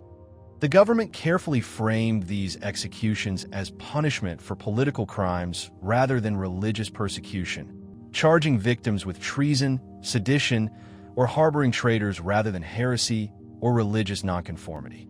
This legal strategy allowed Elizabeth's administration to claim that they were protecting national security rather than imposing religious uniformity. The executions were concentrated during periods of particular danger, such as the aftermath of Catholic plots against Elizabeth's life or during times when Spanish invasion seemed imminent. This timing reinforced the government's argument that these measures were temporary security responses rather than permanent religious policy. Many of the executed priests were seminary-trained missionaries who had been sent from continental Catholic institutions specifically to minister to English Catholics and potentially to support anti-government activities. Their presence in England was illegal under parliamentary statutes that treated foreign-trained priests as potential agents of hostile powers. The scale of these executions, while significant, was much smaller than the religious persecutions that had characterized Mary I's reign or the contemporary religious violence occurring in France and the Netherlands. 103. Escalating financial pressure. The dramatic increase in recusancy fines from 12 pence for missing church to £20 per month by 1581 created crushing financial pressure on Catholic families while providing significant revenue for Elizabeth's government during a period of mounting military expenses. These astronomical fines, equivalent to 50 times an artisan's weekly wages, forced many Catholics to choose between their religious convictions and their economic survival. The escalation reflected the government's growing concern about Catholic loyalty as international tensions increased and assassination plots multiplied. What had begun as gentle encouragement for church attendance evolved into a deliberate policy of economic warfare against Catholic communities. The £20 monthly fine was carefully calculated to be bearable for wealthy Catholic families, while creating genuine hardship for middle-class and poor Catholics, effectively creating a two-tier system where wealth could purchase religious freedom while poverty enforced conformity. The fines also served to identify committed Catholics, as those willing to pay such enormous sums clearly valued their religious independence more than their financial security, allowing the government to maintain surveillance over potentially dangerous individuals. The revenue generated by recusancy fines helped fund the military preparations that would prove crucial during the Spanish Armada crisis, creating a situation where Catholic money inadvertently supported Protestant defense against Catholic invasion. The system created lasting resentment among Catholic families while demonstrating the government's determination to use every available tool to maintain religious and political conformity. 104. Mary's arrival. Mary, Queen of Scots' flight to England on May 16, 1568, following her defeat at the Battle of Langside, created a 19-year diplomatic and political crisis that would dominate Elizabeth's foreign policy and ultimately end with Mary's execution. Mary's arrival transformed her from foreign queen into a domestic prisoner whose very existence threatened Elizabeth's security and legitimacy. Mary's decision to seek refuge in England rather than France reflected her belief that Elizabeth, as her cousin and fellow queen, would provide protection and support for her restoration to the Scottish throne. This expectation proved tragically mistaken, as Elizabeth quickly realized that Mary's presence in England created more problems than solved. The immediate challenge was determining Mary's legal status. She was simultaneously a deposed foreign queen seeking asylum, a potential claimant to the English throne, and a focus for Catholic opposition to Elizabeth's Protestant government. This unique situation required careful handling to avoid either offending foreign powers or encouraging domestic rebellion. Mary's arrival also created ongoing security problems, as her presence attracted Catholic conspirators who saw her as an alternative to Elizabeth and plotted various schemes to place her on the English throne. These plots would multiply over the years, eventually forcing Elizabeth to take the extreme step of executing another anointed queen. The 19 years of Mary's captivity would test Elizabeth's political skills and personal emotions while creating one of the most complex and dangerous situations of her entire reign. 105. The Babington Plot. The Babington Plot of 1586, led by Anthony Babington and other young Catholic gentlemen, represented the most serious and sophisticated assassination conspiracy against Elizabeth's life, combining domestic assassination plans with foreign invasion support in a coordinated attempt to overthrow Protestant England and restore Catholic rule under Mary, Queen of Scots. The plot was remarkable for both its ambition and its detailed planning. The conspirators intended not only to assassinate Elizabeth, but also to coordinate their actions with a Spanish invasion force that would land immediately after her death to place Mary on the throne and restore Catholic dominance. Francis Walsingham's intelligence network uncovered the plot through intercepted letters between Mary and the conspirators, using skilled codebreakers to decipher the encrypted correspondence that revealed the full extent of the conspiracy. This intelligence coup provided definitive proof of Mary's involvement in treason against Elizabeth. The discovery of the plot in August 1586 created the final crisis that would lead to Mary's execution, as the intercepted letters provided undeniable evidence that Mary had approved plans for Elizabeth's assassination and had actively participated in treasonous conspiracy. The Babington plot's exposure also demonstrated the effectiveness of Walsingham's surveillance system while revealing the continuing danger that Catholic opposition posed to Elizabeth's government even 28 years after her accession to the throne. The brutal execution of the conspirators served as a warning to other potential plotters about the consequences of attempting to overthrow Elizabeth's government.